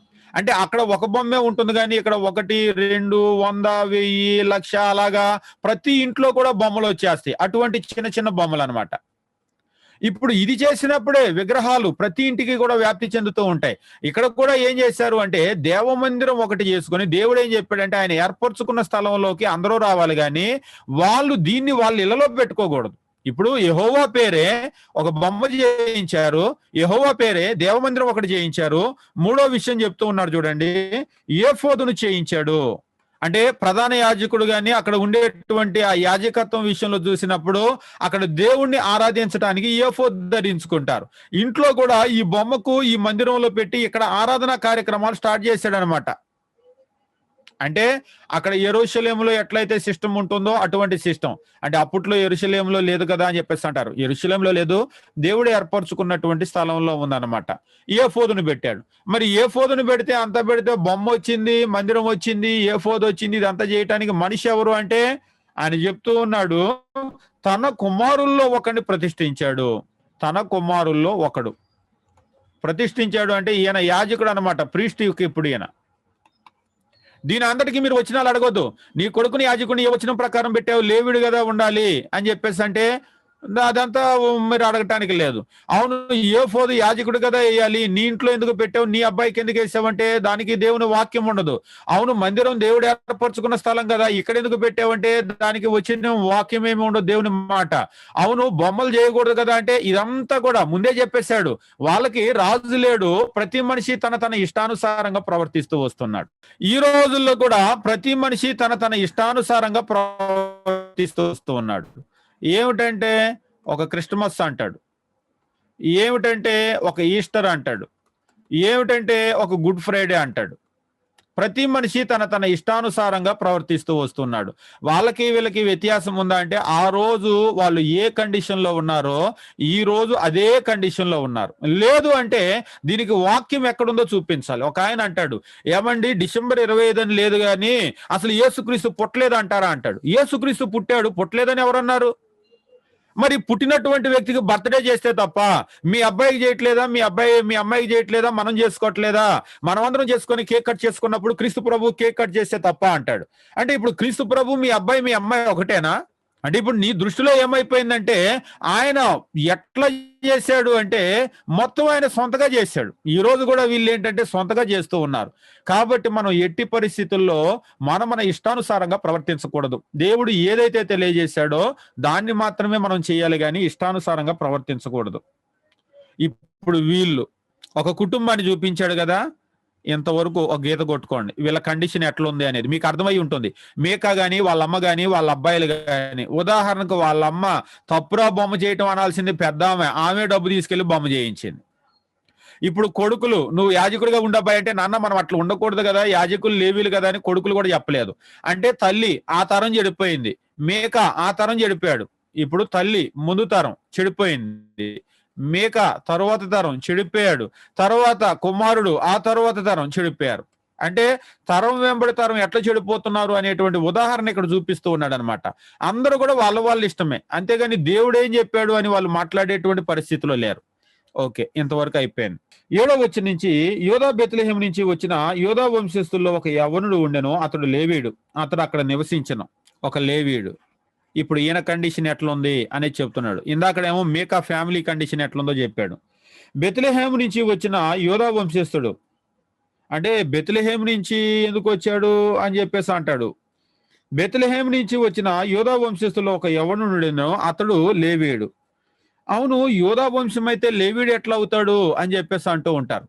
అయితే వాస్తవానికి ఆయన బెత్లెహేం నుంచి వచ్చాడు, యోధా వంశానికి చెందినటువంటి ఆయన, కానీ గోత్రాన్ని బట్టి కనుక చూసినట్లయితే లేవీయుడు. ఇప్పుడు ఏం చేశాడంటే ఈయన ఇక్కడికి వచ్చి నివసిస్తూ ఉన్నాడు. ఆ మనుషుడు తనకు స్థలం దొరికిన చోట నివసింపవలని యోధా బెత్లెహేం నుంచి బయలుదేరి ప్రయాణం చేయొచ్చు ఎఫ్రాయిముల మన్యదేశంలో మిక్కా ఇంటికి వచ్చాను. ఈయన ఆ రోజుల్లో ఇప్పుడు ఎక్కడ భూమి బాగుంటే అక్కడ వెళ్ళిపోయి బ్రతకటానికి వాళ్ళు ప్రయాణం చేస్తూ ఉండేవాళ్ళు. ఈయన ఏం చేశాడంటే యోధా బెత్లెహేం నుంచి మంచి చోటు ఎక్కడన్నా ఉంటే అక్కడ సెటిల్ అయిపోదామని బయలుదేరి వస్తూ ఉన్నాడు.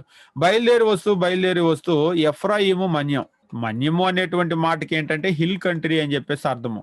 అంటే కొండ దేశము లేదా కొండ ప్రదేశము. ఎఫ్రాయిములో ఉన్నటువంటి కొండ దేశం. ఈ మాట మీరు పదే వింటారు, అందుకని జ్ఞాపకం ఉంచుకోవాలి. ఈ లేవీయుడు వచ్చి ఈ ఎఫ్రాయిము మన్య ప్రదేశానికి వచ్చాడు. మన్య ప్రదేశానికి వచ్చి ఈ మీకా ఇంటి దగ్గరకు వస్తూ ఉన్నాడు అనమాట.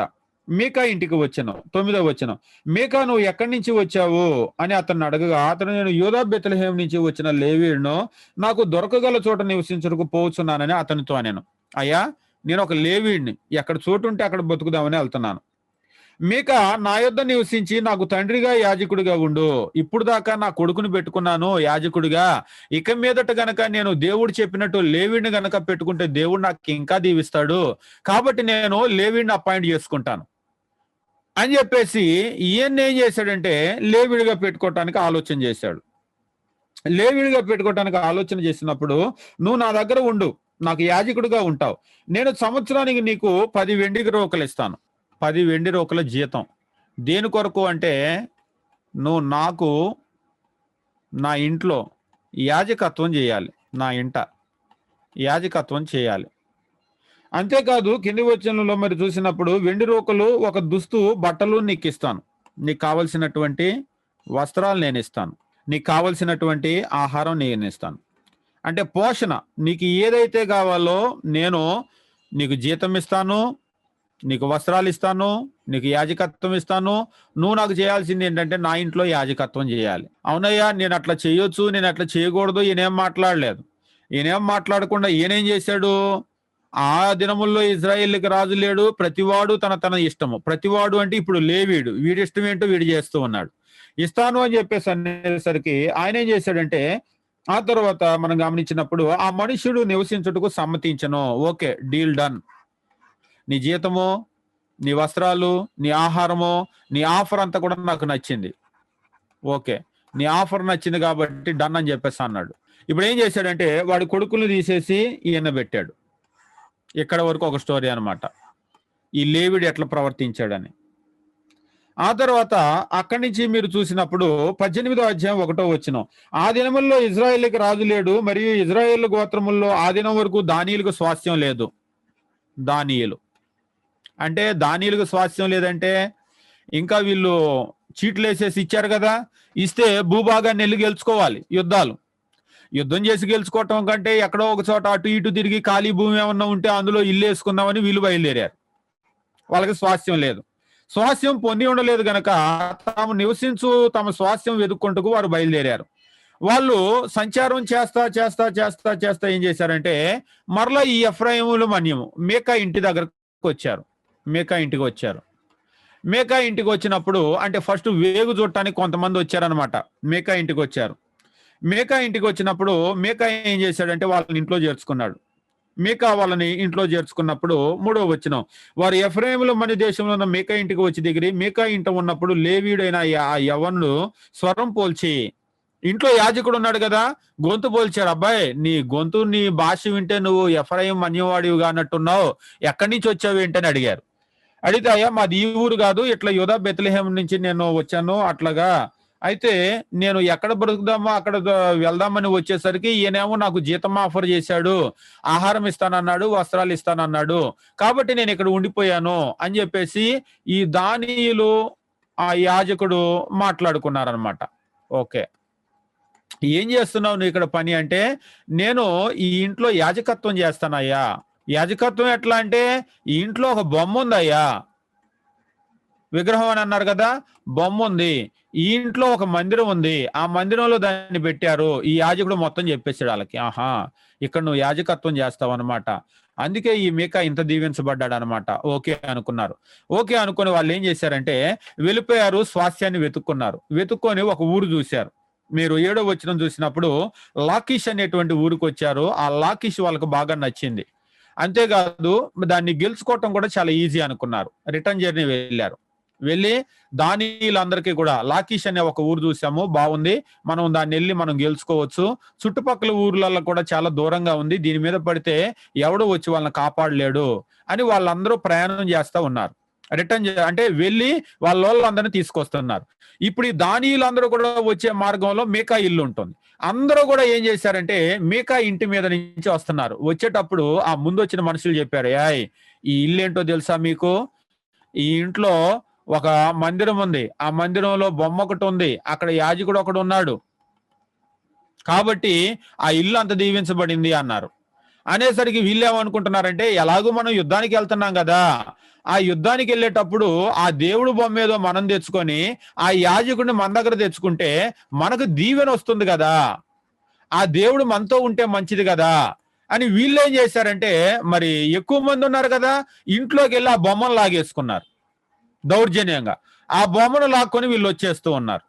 దౌర్జన్యం కారణం ఏంటి అంటే, రాజు లేడు, బొమ్మను లాక్కొని వచ్చేస్తున్నారు. బొమ్మను లాక్కొని వచ్చేస్తూ ఉంటే యాజకుడు, అయ్యా బొమ్మ పట్టుకెళ్ళిపోతున్నారని.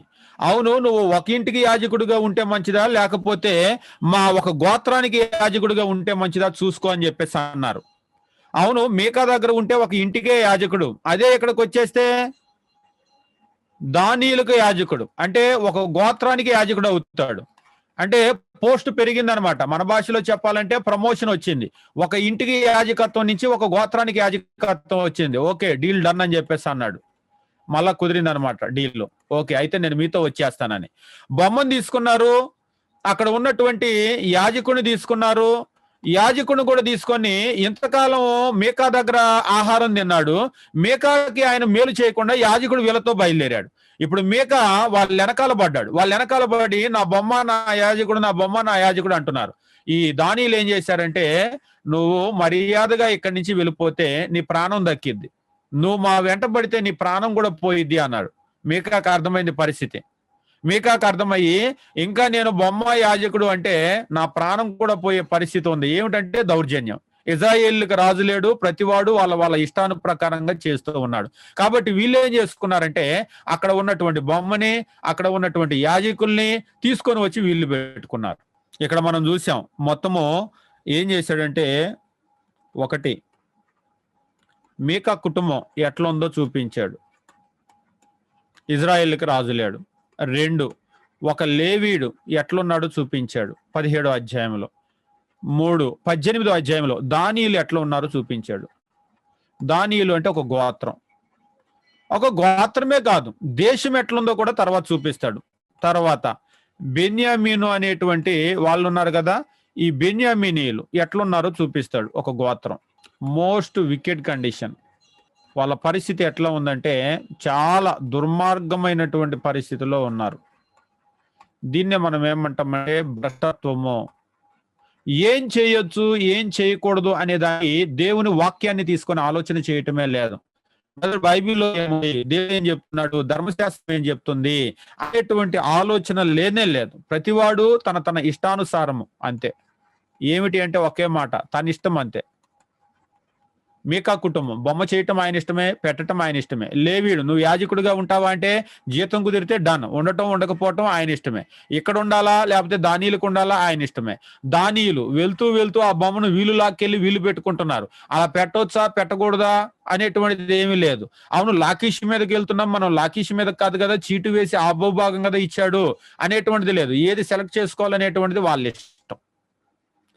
ఇక తర్వాత మనం గమనించినప్పుడు ముందు వచనాలు గనక వెళ్ళిపోయినట్లయితే 19వ అధ్యాయం మనం గనక చూసినట్లయితే ఇక్కడ 1వ వచనం నుంచి, ఇజ్రాయేలుకు రాజు లేని దినముల్లో లేవీడైన ఒకడు ఎఫ్రాయిం అని ఉత్తర భాగంలో పరదేశిగా నివసించు, అతడు యూదా బెత్లెహేం నుంచి ఒక స్త్రీని తన ఉపపత్నిగా తెచ్చుకొనక. ఇక్కడ నుంచి ఇంకొక కథనం అన్నమాట. ఇదేమిటి అంటే ఒక లేవీయుడు మరియు తన ఉపపత్ని, అతని కుటుంబం, వీరితో పాటు బెన్యామీను గోత్రం. ఈ ఉపపత్ని ఏం చేసిందంటే ఆయనకు ఇక్కడ చెప్తూ ఉన్నాడు, యూదా దేశపు ఆయన యూదా బెత్లెహేం నుంచి ఒక స్త్రీని తనకు ఉపపత్నిగా తెచ్చుకొనగా అతని ఉపపత్ని అతన్ని విడిచి ఒకనితో వ్యభిచరించి యూదా బెత్లెహేంలో తండ్రి ఇంటికి వెళ్ళిపోయింది. ఎట్లాంటి కండిషనో చూడండి. ఒక ఉపపత్నిని తెచ్చుకున్నాడు. ఒకటి ఉపపత్నిని తెచ్చుకునేటువంటి విషయంలో ఈయన గురించి చెప్తూ ఉన్నాడు. ఆయన ఎవరు అంటే ఒక లేవీయుడు. అంటే లేవీలు ప్రత్యేకంగా ఉండాలి, యాజకత్వం చేసేవాళ్ళు. దాన్ని మీరు ఆలోచన చేయండి. ఆయన ఉపపత్నిని తెచ్చుకున్నాడు. ఎందుకు ఇట్లా చేసావు అంటే ప్రతివాడు కూడా రాజు లేడు, తన తన ఇష్టం. ఈ ఉపపత్ని ఏం చేసిందంటే ఉపపత్ని వేరొకడితో వ్యభిచారం. ఏమో పరిస్థితి ఏంటంటే రాజు లేడు, ప్రతి వాళ్ళు వాళ్ళ ఇష్టం. ఆడు నచ్చాడు, వాడితో వెళ్ళిపోయింది. ఈయన వదిలిపెట్టి ఎక్కడికి వెళ్ళిపోయింది అంటే మరలా తన తండ్రి ఇంటికి వెళ్ళిపోయింది వేరొకడితో. అవును, ఇజ్రాయేలీల్లో వ్యభిచారం చేస్తే తల్లిదండ్రులు ఏం చేయాలంటే రాళ్లతో కొట్టి చంపేయాలి. వీళ్ళు కొట్టలేదు, కూతుర్ని చేర్చుకున్నారు. ఏంటి అంటే వాళ్ళ ఇష్టం. వ్యభిచారం చేసిన వాళ్ళని తిరిగి తెచ్చుకోకూడదు. వాస్తవంగా ఇజ్రాయేల్లో వ్యభిచారం చేస్తే వాళ్ళని కొట్టి చంపేయాలి. కానీ ఈయనేం చేశాడంటే మరలా తండ్రి ఇంటికి వెళ్ళి ప్లీజ్ రా అని చెప్పేసి మరలా బతిలాడుతూ ఉన్నాడు.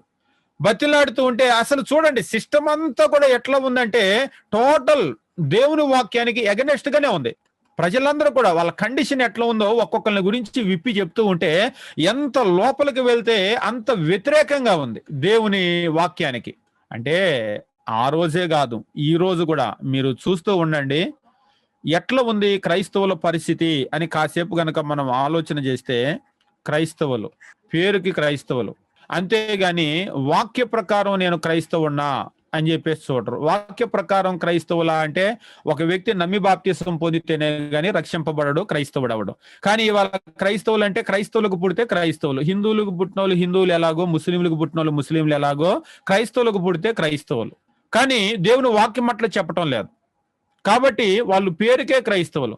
రెండవది వాళ్ళు ఆరాధన అని చెప్పేసి అంటారు కదా, లేదా సంఘము అని చెప్పేసి అంటారు కదా. వాళ్ళు సొంతగా ఎవరిష్టానికి మీకా ఎలాగైతే ఇంట్లో బొమ్మ పెట్టుకుని మందిరం కట్టుకున్నాడో, డబ్బులు ఉన్న వాళ్ళు వాళ్ళే సొంతగా చర్చి బిల్డింగ్ కట్టుకుంటారు. వాళ్ళే జీతం ఇచ్చి మీకాకి ఎలాగైతే జీతం ఇచ్చి ఇంట్లో పెట్టుకున్నాడో, కొంతమందిని మీరు చూడండి వాళ్ళే జీతం ఇచ్చి ఒక పాస్టర్ని పెట్టుకుంటారు. ఇలా చేయొచ్చా చేయకూడదా అని చెప్పేసి వాళ్ళు ఆలోచన చేయరు. జీతం ఇచ్చి ఒక పాస్టర్, ఈ పాస్టర్ కూడా ఇలాగ చేయొచ్చా అని వాళ్ళకి ఏమీ ఆలోచన ఉండదు. ఈయన జీతం ఎక్కువ ఇస్తే, ఆఫర్ నచ్చితే ఓకే డీల్ డన్. ఇంతకంటే ఇంకెవరన్నా ఎక్కువ ఇస్తే, దానియులు గనక వచ్చి నువ్వు ఒక ఇంటికి నువ్వు యాజకుడిగా ఉంటావో గోత్రానికి ఉంటావా అంటే అటు నచ్చి వెళ్ళిపోయినట్టు ఈయనకి ఇంకా ఎక్కువ జీతం ఇచ్చారనుకోండి అటే వెళ్ళిపోతాడు. అంతేకాదు వాళ్ళ ఆరాధన పద్ధతులు కానీ, లేకపోతే సంఘానికి ఉన్నటువంటి పేర్లు కానీ, లేకపోతే వగైరా గనక మీరు చూసినట్లయితే పద్ధతులు, మీరు కొన్ని సంఘాలు చూస్తే వాయిద్యాలు వాయిస్తారు, కొన్ని సంఘాలు వాయిద్యాలు వాయించరు. ఎవరిష్టం వాళ్ళది. కొందరు తెల్ల బట్టలు వేసుకుంటారు, కొందరు రంగు బట్టలు వేసుకుంటారు, ఎవరిష్టం వాళ్ళది. కొందరు శనివారం ఆరాధన పెట్టుకుంటారు, కొందరు ఆదివారం ఆరాధన పెట్టుకుంటారు, ఎవరిష్టం వాళ్ళది. అంతేకాదు మీరు ఇలాగ గనక చూసినట్లయితే కొందరేమో లేకుండా చేస్తూ ఉంటారు. ఇలా మనం మాట్లాడుకుంటూ వెళ్తే ఒకటి కాదు, రెండు కాదు, కొన్ని వేల వైవిధ్యాలు క్రైస్తవుల మధ్యలో ఉన్నాయి. నోరు తెరిచి బైబిల్ ఏం చెప్తుంది అని అడిగేటువంటి వాళ్ళు కరువయ్యారు. ఏమండి ఇన్ని రకాలుగా చేస్తున్నాం, అసలు ఇట్లా మనం చేయొచ్చా? అసలు దేవుని బిడ్డగా ఉండాలంటే దేవుడు ఏం చెప్తున్నాడు? ఆరాధన గురించి దేవుడు ఏం చెప్తున్నాడు? ఒక సేవకుడు ఎట్లా ఉండాలని దేవుడు చెప్తున్నాడు? సంఘ పద్ధతులు ఎట్లా ఉండాలని దేవుడు చెప్తున్నాడు? పేర్లు ఎట్లా ఉండాలని చెప్తున్నాడు? ఆరాధన ఏ దినమని చెప్తున్నాడు? వస్త్రాల గురించి ఏమన్నా చెప్తున్నాడా? వాయిద్యాల గురించి ఏమన్నా చెప్తున్నాడా? లేకపోతే ప్రభురాత్రి భోజనాన్ని గురించి ఏమన్నా చెప్తున్నాడా? ఎందుకు నేను చెప్తున్నానంటే కొందరు ప్రభురాత్రి భోజనం అనేటువంటిది వారానికి ఇచ్చే వాళ్ళు ఉన్నారు, నెలకి ఇచ్చే వాళ్ళు ఉన్నారు, 2 నెలలకి ఇచ్చే వాళ్ళు ఉన్నారు, 3-4 నెలలకి ఇచ్చే వాళ్ళు ఉన్నారు. ఇలా వగైరా వగైరా ప్రతి విషయాన్ని కూడా కదిపినట్లయితే కొన్ని వేల వైవిధ్యాలు ఉన్నాయి. నా దేవుడు నాకేం చెప్తున్నాడు, నా దేవుని మాట ఏంటి అని అడిగే వాళ్ళు కరువయ్యారు. నా దేవుని మాట ఏమిటి? ప్రతివాడు వాళ్ళ ఇష్టం. ఆ రోజుల్లో ఇజ్రాయేల్ రాజు లేడు, ప్రతివాడు వాడి ఇష్టం. ఈ రోజు కూడా మన పరిస్థితి ఎట్లుందంటే, ఈ రోజు స్వేచ్ఛ స్వతంత్రం ప్రభుత్వం మనకి ఇచ్చింది. మతం విషయంలో ప్రతివాడు వాడి ఇష్టం అంతే. ఆ రోజు వాళ్ళు ఎట్లయితే నాశనం అయిపోయారో ఈ రోజు అదే స్థితిలో ఉన్నాం. ఏమీ వ్యత్యాసం లేదు. అనుకుంటూ ఉన్నాం నేను బెటర్ కండిషన్ లో ఉన్నాను, నేను సంఘానికి ఎక్కడికో చాటుకి వెళ్తున్నాను కాబట్టి నేను క్రైస్తవుణ్ణే, లేదంటే నేను ఆదివారం ఆరాధనకి వెళ్తున్నాను కాబట్టి పర్లేదు, శనివారం ఆరాధనకి వెళ్ళే వాళ్ళు కూడా నేను పర్లేదు అని అనుకుంటూ ఉంటారు. ఒకే దేవుడు, ఆయన చెప్పినటువంటి మాటలు కలిగిన ఒకే బైబిల్ చేతిలో ఉంటుంది, కానీ కొన్ని వేల రకాలుగా నడుచుకుంటూ ఉంటాం. మనం పర్లేదు అని చెప్పేసి అనుకుంటూ ఉంటాం. కాబట్టి చూడండి, ఈయన ఏం చేశాడంటే ఆ ఉపపత్నిని తీసుకొని రావటానికి వెళ్ళాడు. వెళ్తే వాళ్ళ నాన్న కూడా వచ్చిన అల్లుడిని ఇంట్లో చేర్చుకున్నాడు. ఇంట్లో చేర్చుకున్న తర్వాత మీరు గమనించండి 3వ వచనం, ఆమె ప్రియముగా మాట్లాడి ఆమె తిరిగి తెచ్చుకుంటకే ఆమె పెనిమిటి లేచి తన దాసుని 2 గాడిదలు తీసుకొని ఆమె యొద్దకు వెళ్ళగా ఆమె తండ్రి తన ఇంట అతను చేర్చెను. ఆ చిన్నదాని తండ్రి అతను చూచినప్పుడు అతన్ని కలుసుకొని సంతోషించెను. మామ వెళ్ళనివ్వలేదు. సరే నా కూతుర్ని నీతోనే పంపిస్తానులే అని చెప్పేసి ఆ లేచిపోయి వచ్చిన కూతుర్ని మరలా ఏం చేస్తున్నాడంటే మాట్లాడుతూ ఉన్నాడు. మాట్లాడి అల్లుడితో పంపించడానికి ఏర్పాటు చేశాడు. అయితే ఇవాళుండు రేపు వెళ్దు గాని మరి ఆ ఇంటి అల్లుడు వచ్చాడు కదా, భోజనాలు ఏర్పాటు చేశాడు ఉన్నాడు. ఆ తర్వాత తిన్న తర్వాత వెళ్దు అని చెప్పేసి 1వ రోజు, 2వ రోజు ఇవాళుండు రేపు వెళ్దు, ఇవాళుండు రేపు వెళ్దు.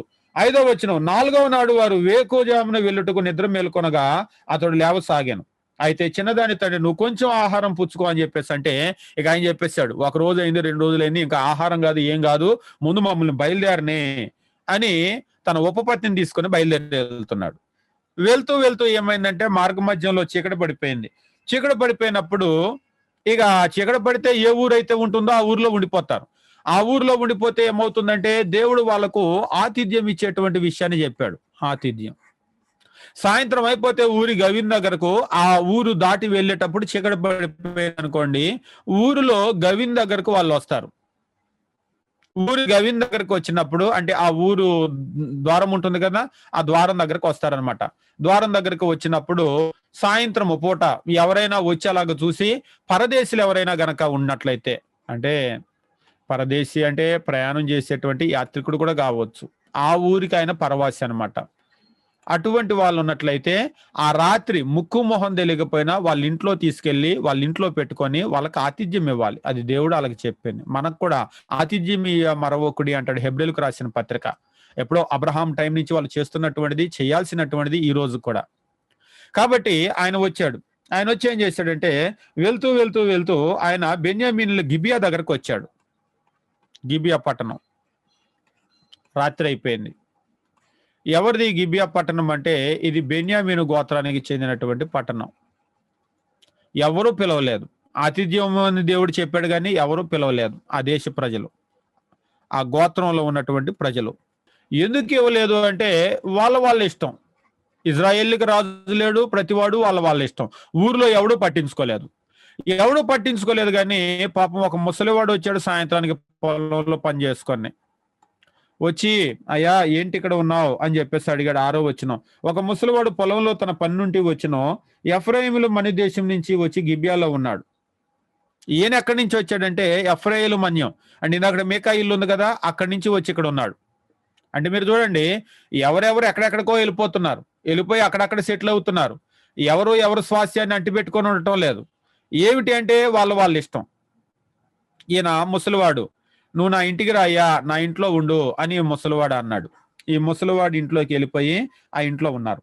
ఇంట్లో ఉంటే 22వ వచనము మీరు గమనించినప్పుడు, వారు సంతోషించుచుండగా ఆ ముసలివాని ఇంట్లోకి వెళ్ళారు. అక్కడ వాళ్ళు భోజనం చేశారు, సంతోషిస్తూ ఉన్నారు.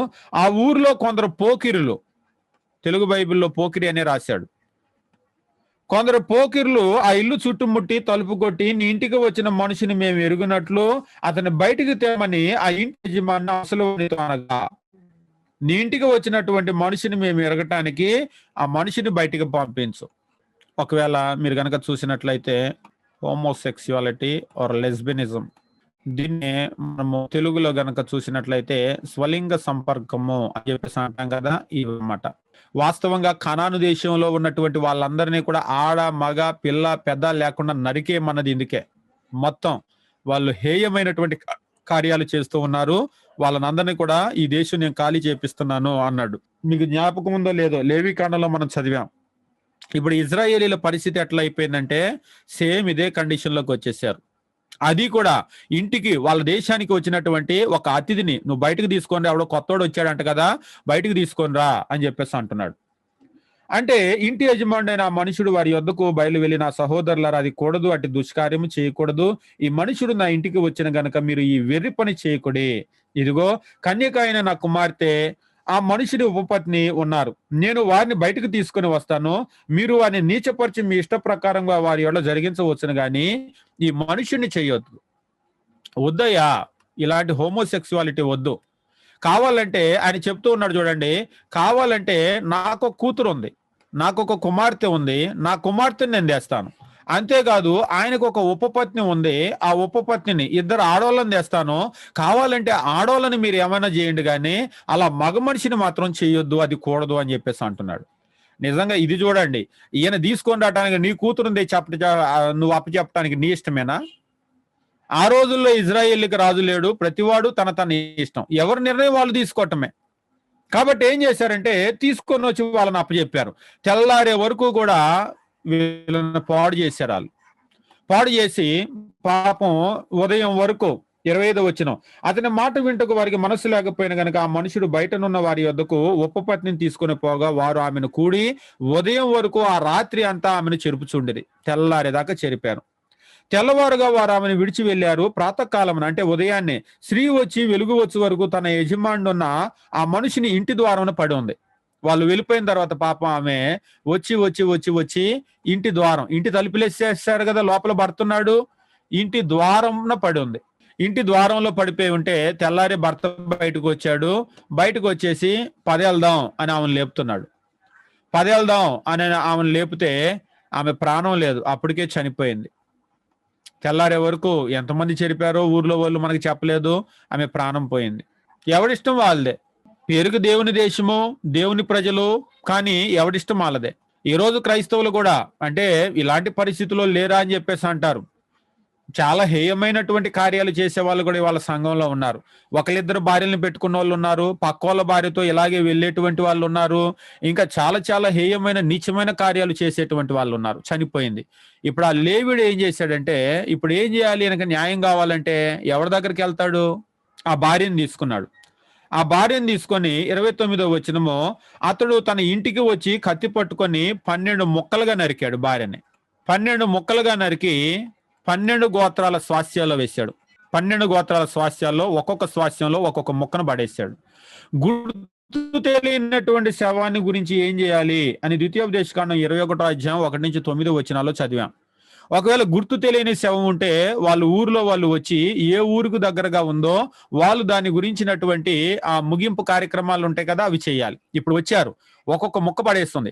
ఒక గోత్రంలో కాదు, ఒక గోత్రం, 2 గోత్రాలు, 3 గోత్రాలు, 12 గోత్రాల్లో కూడా మాకొక మొక్క ఉంది, మాకొక మొక్క ఉంది. ఏమిటిది అంటే ఆయన వచ్చాడు. ఆ లేవీడు వచ్చి, అయ్యా నా భార్యకి ఇలాగ జరిగింది.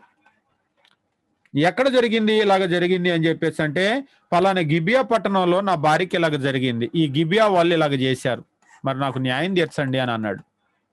అమ్మో, ఇంత దుష్కార్యం మనలో జరిగిందా?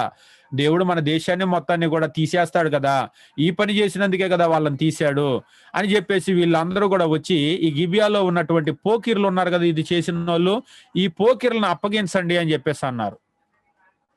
అప్పగించండి అంటే దీనికి గిబియా వాళ్ళు కాదు, ప్లస్ బెన్యామీను గోత్రం అంతా ఒకటైపోయారు. మేము వాళ్ళని అప్పగించమంటే బెన్యామీను గోత్రం ఒకవైపు, మిగిలిన 11 గోత్రాలు ఒకవైపు. యుద్ధం జరిగే పరిస్థితి వచ్చింది. యుద్ధం జరిగే పరిస్థితి కాదు, యుద్ధం జరిగింది. అయితే ఇక్కడే చెప్తాడు, బెన్యామీను గోత్రంలో ఉన్నటువంటి ఒక గొప్పతనం ఏంటంటే వడిసెలు తిప్పటంలో మొనగాలు వీళ్ళు. ఎంత బాగా తిప్పుతారంటే వడిసెలు తిప్పి ఒక వెంట్రుకను పెడితే వెంట్రుకను కొట్టేస్తారు, అంత మొనగాళ్ళు. యుద్ధం జరిగిన మొదటి దినం ఏమైపోయిందంటే ఆల్మోస్ట్ 21వ వచనము, బెన్యామీనీయులు గిబియాలో నుంచి బయటకు వచ్చి 20వ అధ్యాయం 21వ వచనం, 22,000 మంది నేలగూలిరి. బెన్యామీనీయులు గిబియాలో నుంచి బయటకు వచ్చి ఆ దినమున ఇజ్రాయేలీల్లో 22,000 మందిని కొట్టేశారు. అసలే మొనగాళ్ళు, 22,000 మంది చచ్చిపోయారు. చనిపోయిన తర్వాత 24వ వచనం, కాబట్టి ఇజ్రాయేలీలు 2వ దినమున బెన్యామీనులతో యుద్ధం చేయగా 2వ దినమున బెన్యామీనులు వారిని ఎదుర్కొనుటకు గిబియా నుంచి బయలుదేరి వచ్చి ఇజ్రాయేలీలో 18,000 మందిని నేలగూల్చిరి. 18,000 మందిని కొట్టేశారు. మరలా 40,000. ఏంటి బెన్యామీను పరిస్థితి? చేసిందేమో తప్పు, మరలా యుద్ధానికి వెళ్తే వాళ్ళ వైపే విజయం అనేటువంటిది వస్తుంది. అప్పుడు వీళ్ళు చేసిన పని ఏమిటంటే అప్పుడు దేవుని దగ్గర హెల్ప్ అడగటానికి వచ్చారనమాట. అప్పుడు దేవుని సహాయం, ఇది వాళ్ళు ముందే చేసి ఉండాల్సింది. ప్రతివాడు వాడి ఇష్టం ఏం చేస్తారు, ఏం చేయాలనేటువంటి అప్పుడు దేవుని సహాయం అడగటానికి వచ్చారనమాట. దేవుని సహాయం అడగటానికి వచ్చినప్పుడు 35వ వచనం, అప్పుడు యెహోవా ఇజ్రాయేలు చేత బెన్యామీనులను హతం చేయించుచుండెను. ఆ దినమున ఇజ్రాయేలీలు బెన్యామీనుల్లో 25,100 మందిని నరికేశారు. 25,100 మంది కూలిపోయారనమాట. 44వ వచనం, అప్పుడు బెన్యామీనీల్లో 18,000 మంది మనుషులు ఓడిపోయి వీళ్ళందరూ పరాక్రమశాలు. తర్వాత 45వ వచనం మీరు గమనించినప్పుడు 45వ వచనంలో వారిని వెంటాడి ఒక 2,000 మందిని తరిమి చంపేశారు. ఇక వీళ్ళలో మిగిలినటువంటి వాళ్ళు ఎవరు అంటే 600 మంది మాత్రం మిగిలారు. ఇక వీళ్ళు నిలబడలేక కొండలకు పారిపోయారు. 47వ వచనం, 600 మంది తిరిగి ఎడారిలో ఉన్న రిమ్మోను కొండకు పారిపోయి రిమ్మోను కొండ మీద 4 నెలలు నివసించారు, పారిపోయారు. బెన్యామీను గోత్రం, అందుకేనే ఇది చాలా చిన్న గోత్రం. చిన్న గోత్రం అంటే దాని అర్థం ఏంటంటే కొద్ది మందే. ఇప్పుడు ఈ 600 మందికి వీళ్ళందరూ కూడా ఏం చేశారంటే ఈ 11 గోత్రాల వాళ్ళు మగవాళ్ళే మిగిలారు. మిగిలిన వాళ్ళు ఊర్లు గీర్లు మొత్తం నరికేశారు. ఈ 600 మంది పారిపోయిన మగవాళ్ళు తప్ప ఎవరు లేరు. వీళ్ళు వచ్చి ఇలాంటి పనికి మాలిన వాళ్ళకి, అటువంటి వాళ్ళకు మనం పిల్లల్ని ఇవ్వద్దు, వాళ్ళ పిల్లల్ని పుచ్చుకోవద్దు అని వాళ్ళు ఒట్టు పెట్టుకున్నారు దేవుని దగ్గర. మరి ఇప్పుడు ఈ 600 మందికి పెళ్లిళ్ళు కాకపోతే అన్యుల్ని పెళ్లి చేసుకుంటే మరి వీళ్ళ పరిస్థితి ఏంటి? అసలు ఈ గోత్రమే భూమి మీద లేకుండా పోతుంది కదా. మళ్ళీ వీళ్ళందరూ ఏడ్చి అయ్యో ఏంటయ్యా, 12 గోత్రాలు ఉండాల్సిన మేము ఒక గోత్రం భూమి మీద లేకుండా పోయే పరిస్థితి వచ్చింది, మరి మేమేమో వాళ్ళకి పిల్లల్ని ఇవ్వమని ఒట్టు పెట్టుకున్నాము, ఏంటి మా పరిస్థితి అని చెప్పేసి వాళ్ళు ఏడ్చారు. ఏడ్చినప్పుడు వీళ్ళు ఏం చేశారంటే వాళ్ళకు ప్రతి సంవత్సరము యెహోవాకు ఏటేటా షీలోహులో వాళ్ళకు ఉత్సవం జరిగింది, అక్కడికి వెళ్ళేటువంటి పరిస్థితి ఉంటుంది. కాబట్టి వీళ్ళందరూ కూడా వాళ్ళ ఆడపిల్లల్ని పట్టుకొని వెళ్ళేటప్పుడు, మేమైతే మీకేమో మేము పట్టుకొని వెళ్ళేటప్పుడు ఆ దారిలో వెళ్తూ ఉంటాం కదా, మీరందరూ రండి, మా ఆడపిల్లల్లో ఎవరు దొరుకుతారో వాళ్ళని మీరు పట్టుకొని వెళ్ళిపోండి, అంటే మా ఆడపిల్లల్ని దోచుకోండి. ఒకవేళ దోచుకున్నప్పుడు వీళ్ళందరూ మా ఆడపిల్లల్ని దోచుకున్నారు అంటే అది ఎవరి పిల్లన్నా కావచ్చు, రెండాళ్ళ పని చెబుదాం అని చెప్పేసి అన్నప్పుడు మేము వాళ్ళతో మాట్లాడతాం అని వీళ్ళ కబురు పంపించారు. కబురు పంపించి అనుకున్న ప్లాన్ ప్రకారమే వెళ్తూ ఉంటే 600 మంది వాళ్ళు వచ్చేసి వీళ్ళలో ఉన్నటువంటి ఆడపిల్లల్ని కన్యకలను దోచుకొని వాళ్ళు భార్యలను చేసుకున్నారు. భార్యలను చేసుకున్న తర్వాత 22వ వచనం, తరువాత వారి తండ్రులైన సహోదరులు వాదించుటకు మీ వద్దకు వచ్చిన యెడల మేము ఆ యుద్ధమును బట్టి వారిలో ప్రతి వానికి పెండ్లికి స్త్రీ దొరకలేదు గనక ఈ స్త్రీలను దయచేసి మాకు ఇయుడి, ఈ సమయమున వారికి ఇచ్చిన యెడల మీరు అపరాధులగుదురు గనుక మాకిచ్చినట్లుగా ఇయుడని వారితో చెప్తాం. ఈ అమ్మాయిలను వాళ్ళకు కాదు, ఎవరైతే వెళ్ళిపోయారో మాకు ఇచ్చామనుకోండి అని మేము వాళ్ళతో మాట్లాడతామని చెప్పేసి అన్నారు. కాబట్టి 23వ వచనం, కాగా బెన్యామీనీయులు అట్లు చేసి 21వ అధ్యాయం 23వ వచనం, బెన్యామీనీయులు అట్లు చేసి తమ లెక్క చొప్పున నాట్యమాడిన వారిలో స్త్రీలను పట్టుకొని వారిని తీసుకొని పోయి తమ స్వాస్యమునకు వెళ్లి పట్టణములను కట్టి వాటిని నివసించిరి. అమ్మాయిలను పట్టుకొని వెళ్ళిపోయారు, పెళ్లి చేసుకున్నారు, పట్టణాలు కట్టుకొని నివసించారు. అటు పిమ్మట ఇజ్రాయేలీలో ప్రతివాడు అక్కడి నుంచి తమ తమ స్వాస్యాలకు కుటుంబాలకు పోయారు. అందరూ అక్కడి నుంచి బయలుదేరి స్వాస్యాలకు పోయారు. ఆ దినముల్లో ఇజ్రాయేలీకి రాజు లేడు, ప్రతివాడు తన తన ఇష్టానుసారంగా ప్రవర్తించుతూ వచ్చను. అవును, అట్లా పట్టుకొని పొమ్మని సలహా చెప్పొచ్చా? ప్రతివాడు తన తన ఇష్టం, ఇది కండిషన్. న్యాయాధిపతులు చదివేటప్పుడు ప్రతివాడు తన తన ఇష్టం, ఎవడిష్టం వాళ్ళదే. ఇక్కడ దేవునికి చోటు లేదు. ఆయన మాటలకు మీరు గమనించినప్పుడు దేవునికే కాదు, దేవుని యొక్క మాటలకు కూడా చోటు లేదు. ఆయన మాటలకు చోటు లేదు. ప్రతివాడు కూడా మరి నిర్ణయాలు ఏంటంటే వాళ్ళ ఇష్టం. ఇవాళ క్రిస్మస్ చేస్తారా మీరంటే మా ఇష్టం, మేము చేస్తామంటే చేస్తాం, మా అంతామంటే మా అంతాం. ఈస్టర్ చేస్తారా మీరంటే చేస్తామంటే చేస్తాం, మానేమంటే మానేస్తాం, మా ఇష్టం. లేదంటే మా సంఘం ఇష్టం, మా పాస్టర్ గారి ఇష్టం, మా పాస్టర్ ఇష్టం. అంతేగాని ఇందులో దేవుని ఇష్టం ఏమీ ఉండదు. అంతేగాని ఆయన మాటలు బైబిల్ ఏం చెప్తుంది అనేటువంటిది ఉండదు. వాయిద్యాలు మీరు కొడతారా అంటే వాయిద్యాలు మా పాస్టర్ గారు కొట్టమంటే కొడతాం, మానేమంటే మానేస్తాం, మా సంఘం, మా పాస్టర్ గారు. అంటే అక్కడ దేవుని ఇష్టమే గాని, అక్కడ పాస్టర్ గారి ఇష్టమే గాని దేవుని ఇష్టానికి ఏమి చోటు ఉండదు. ఈరోజు పాస్టర్ చెప్పినట్టు నడుస్తారు, లేదంటే సంఘం చెప్పినట్టు నడుస్తారు. అంతేగాని దేవునికి చోట్లేదు. ప్రతి వాళ్ళు వాళ్ళ ఇష్టం. నిజంగా ఈ రోజు క్రైస్తవ్యం ఎక్కడ నిలబడింది అంటే, న్యాయాధిపతుల గ్రంథంలో ఇజ్రాయేలీలు ఎక్కడ నిలబడ్డారో నేటి క్రైస్తవ్యం అక్కడ ఉంది. నేటి క్రైస్తవ్యం అక్కడే ఉంది. ఈ రోజు మిమ్మల్ని మీరు ప్రశ్న వేసుకోండి, మీ క్రైస్తవ్యం ఎట్లా ఉంది? మీ ఆచరణ ఎట్లా ఉంది? మీరు ఎట్లా ప్రవర్తిస్తూ ఉన్నారు? ప్రతిదానికి దేవుని మాట, నా దేవుడు చెప్పినట్లే ప్రవర్తిస్తాను అనే విధంగా ఉన్నారా? లేకపోతే న్యాయాధిపతుల గ్రంథంలో ఇజ్రాయేలీలు ఎలాగ ఉన్నారో ప్రతివాడు వాడి ఇష్టం అట్లా ఉన్నారా? ప్రతిదానికి కూడా నా దేవుడు ఏం చెప్తున్నాడు, నా దేవుని మాట ఏమిటి, బైబిల్ ఏమిటి అనేటువంటి చూడాలి. చిన్నదైనా పెద్దదైనా.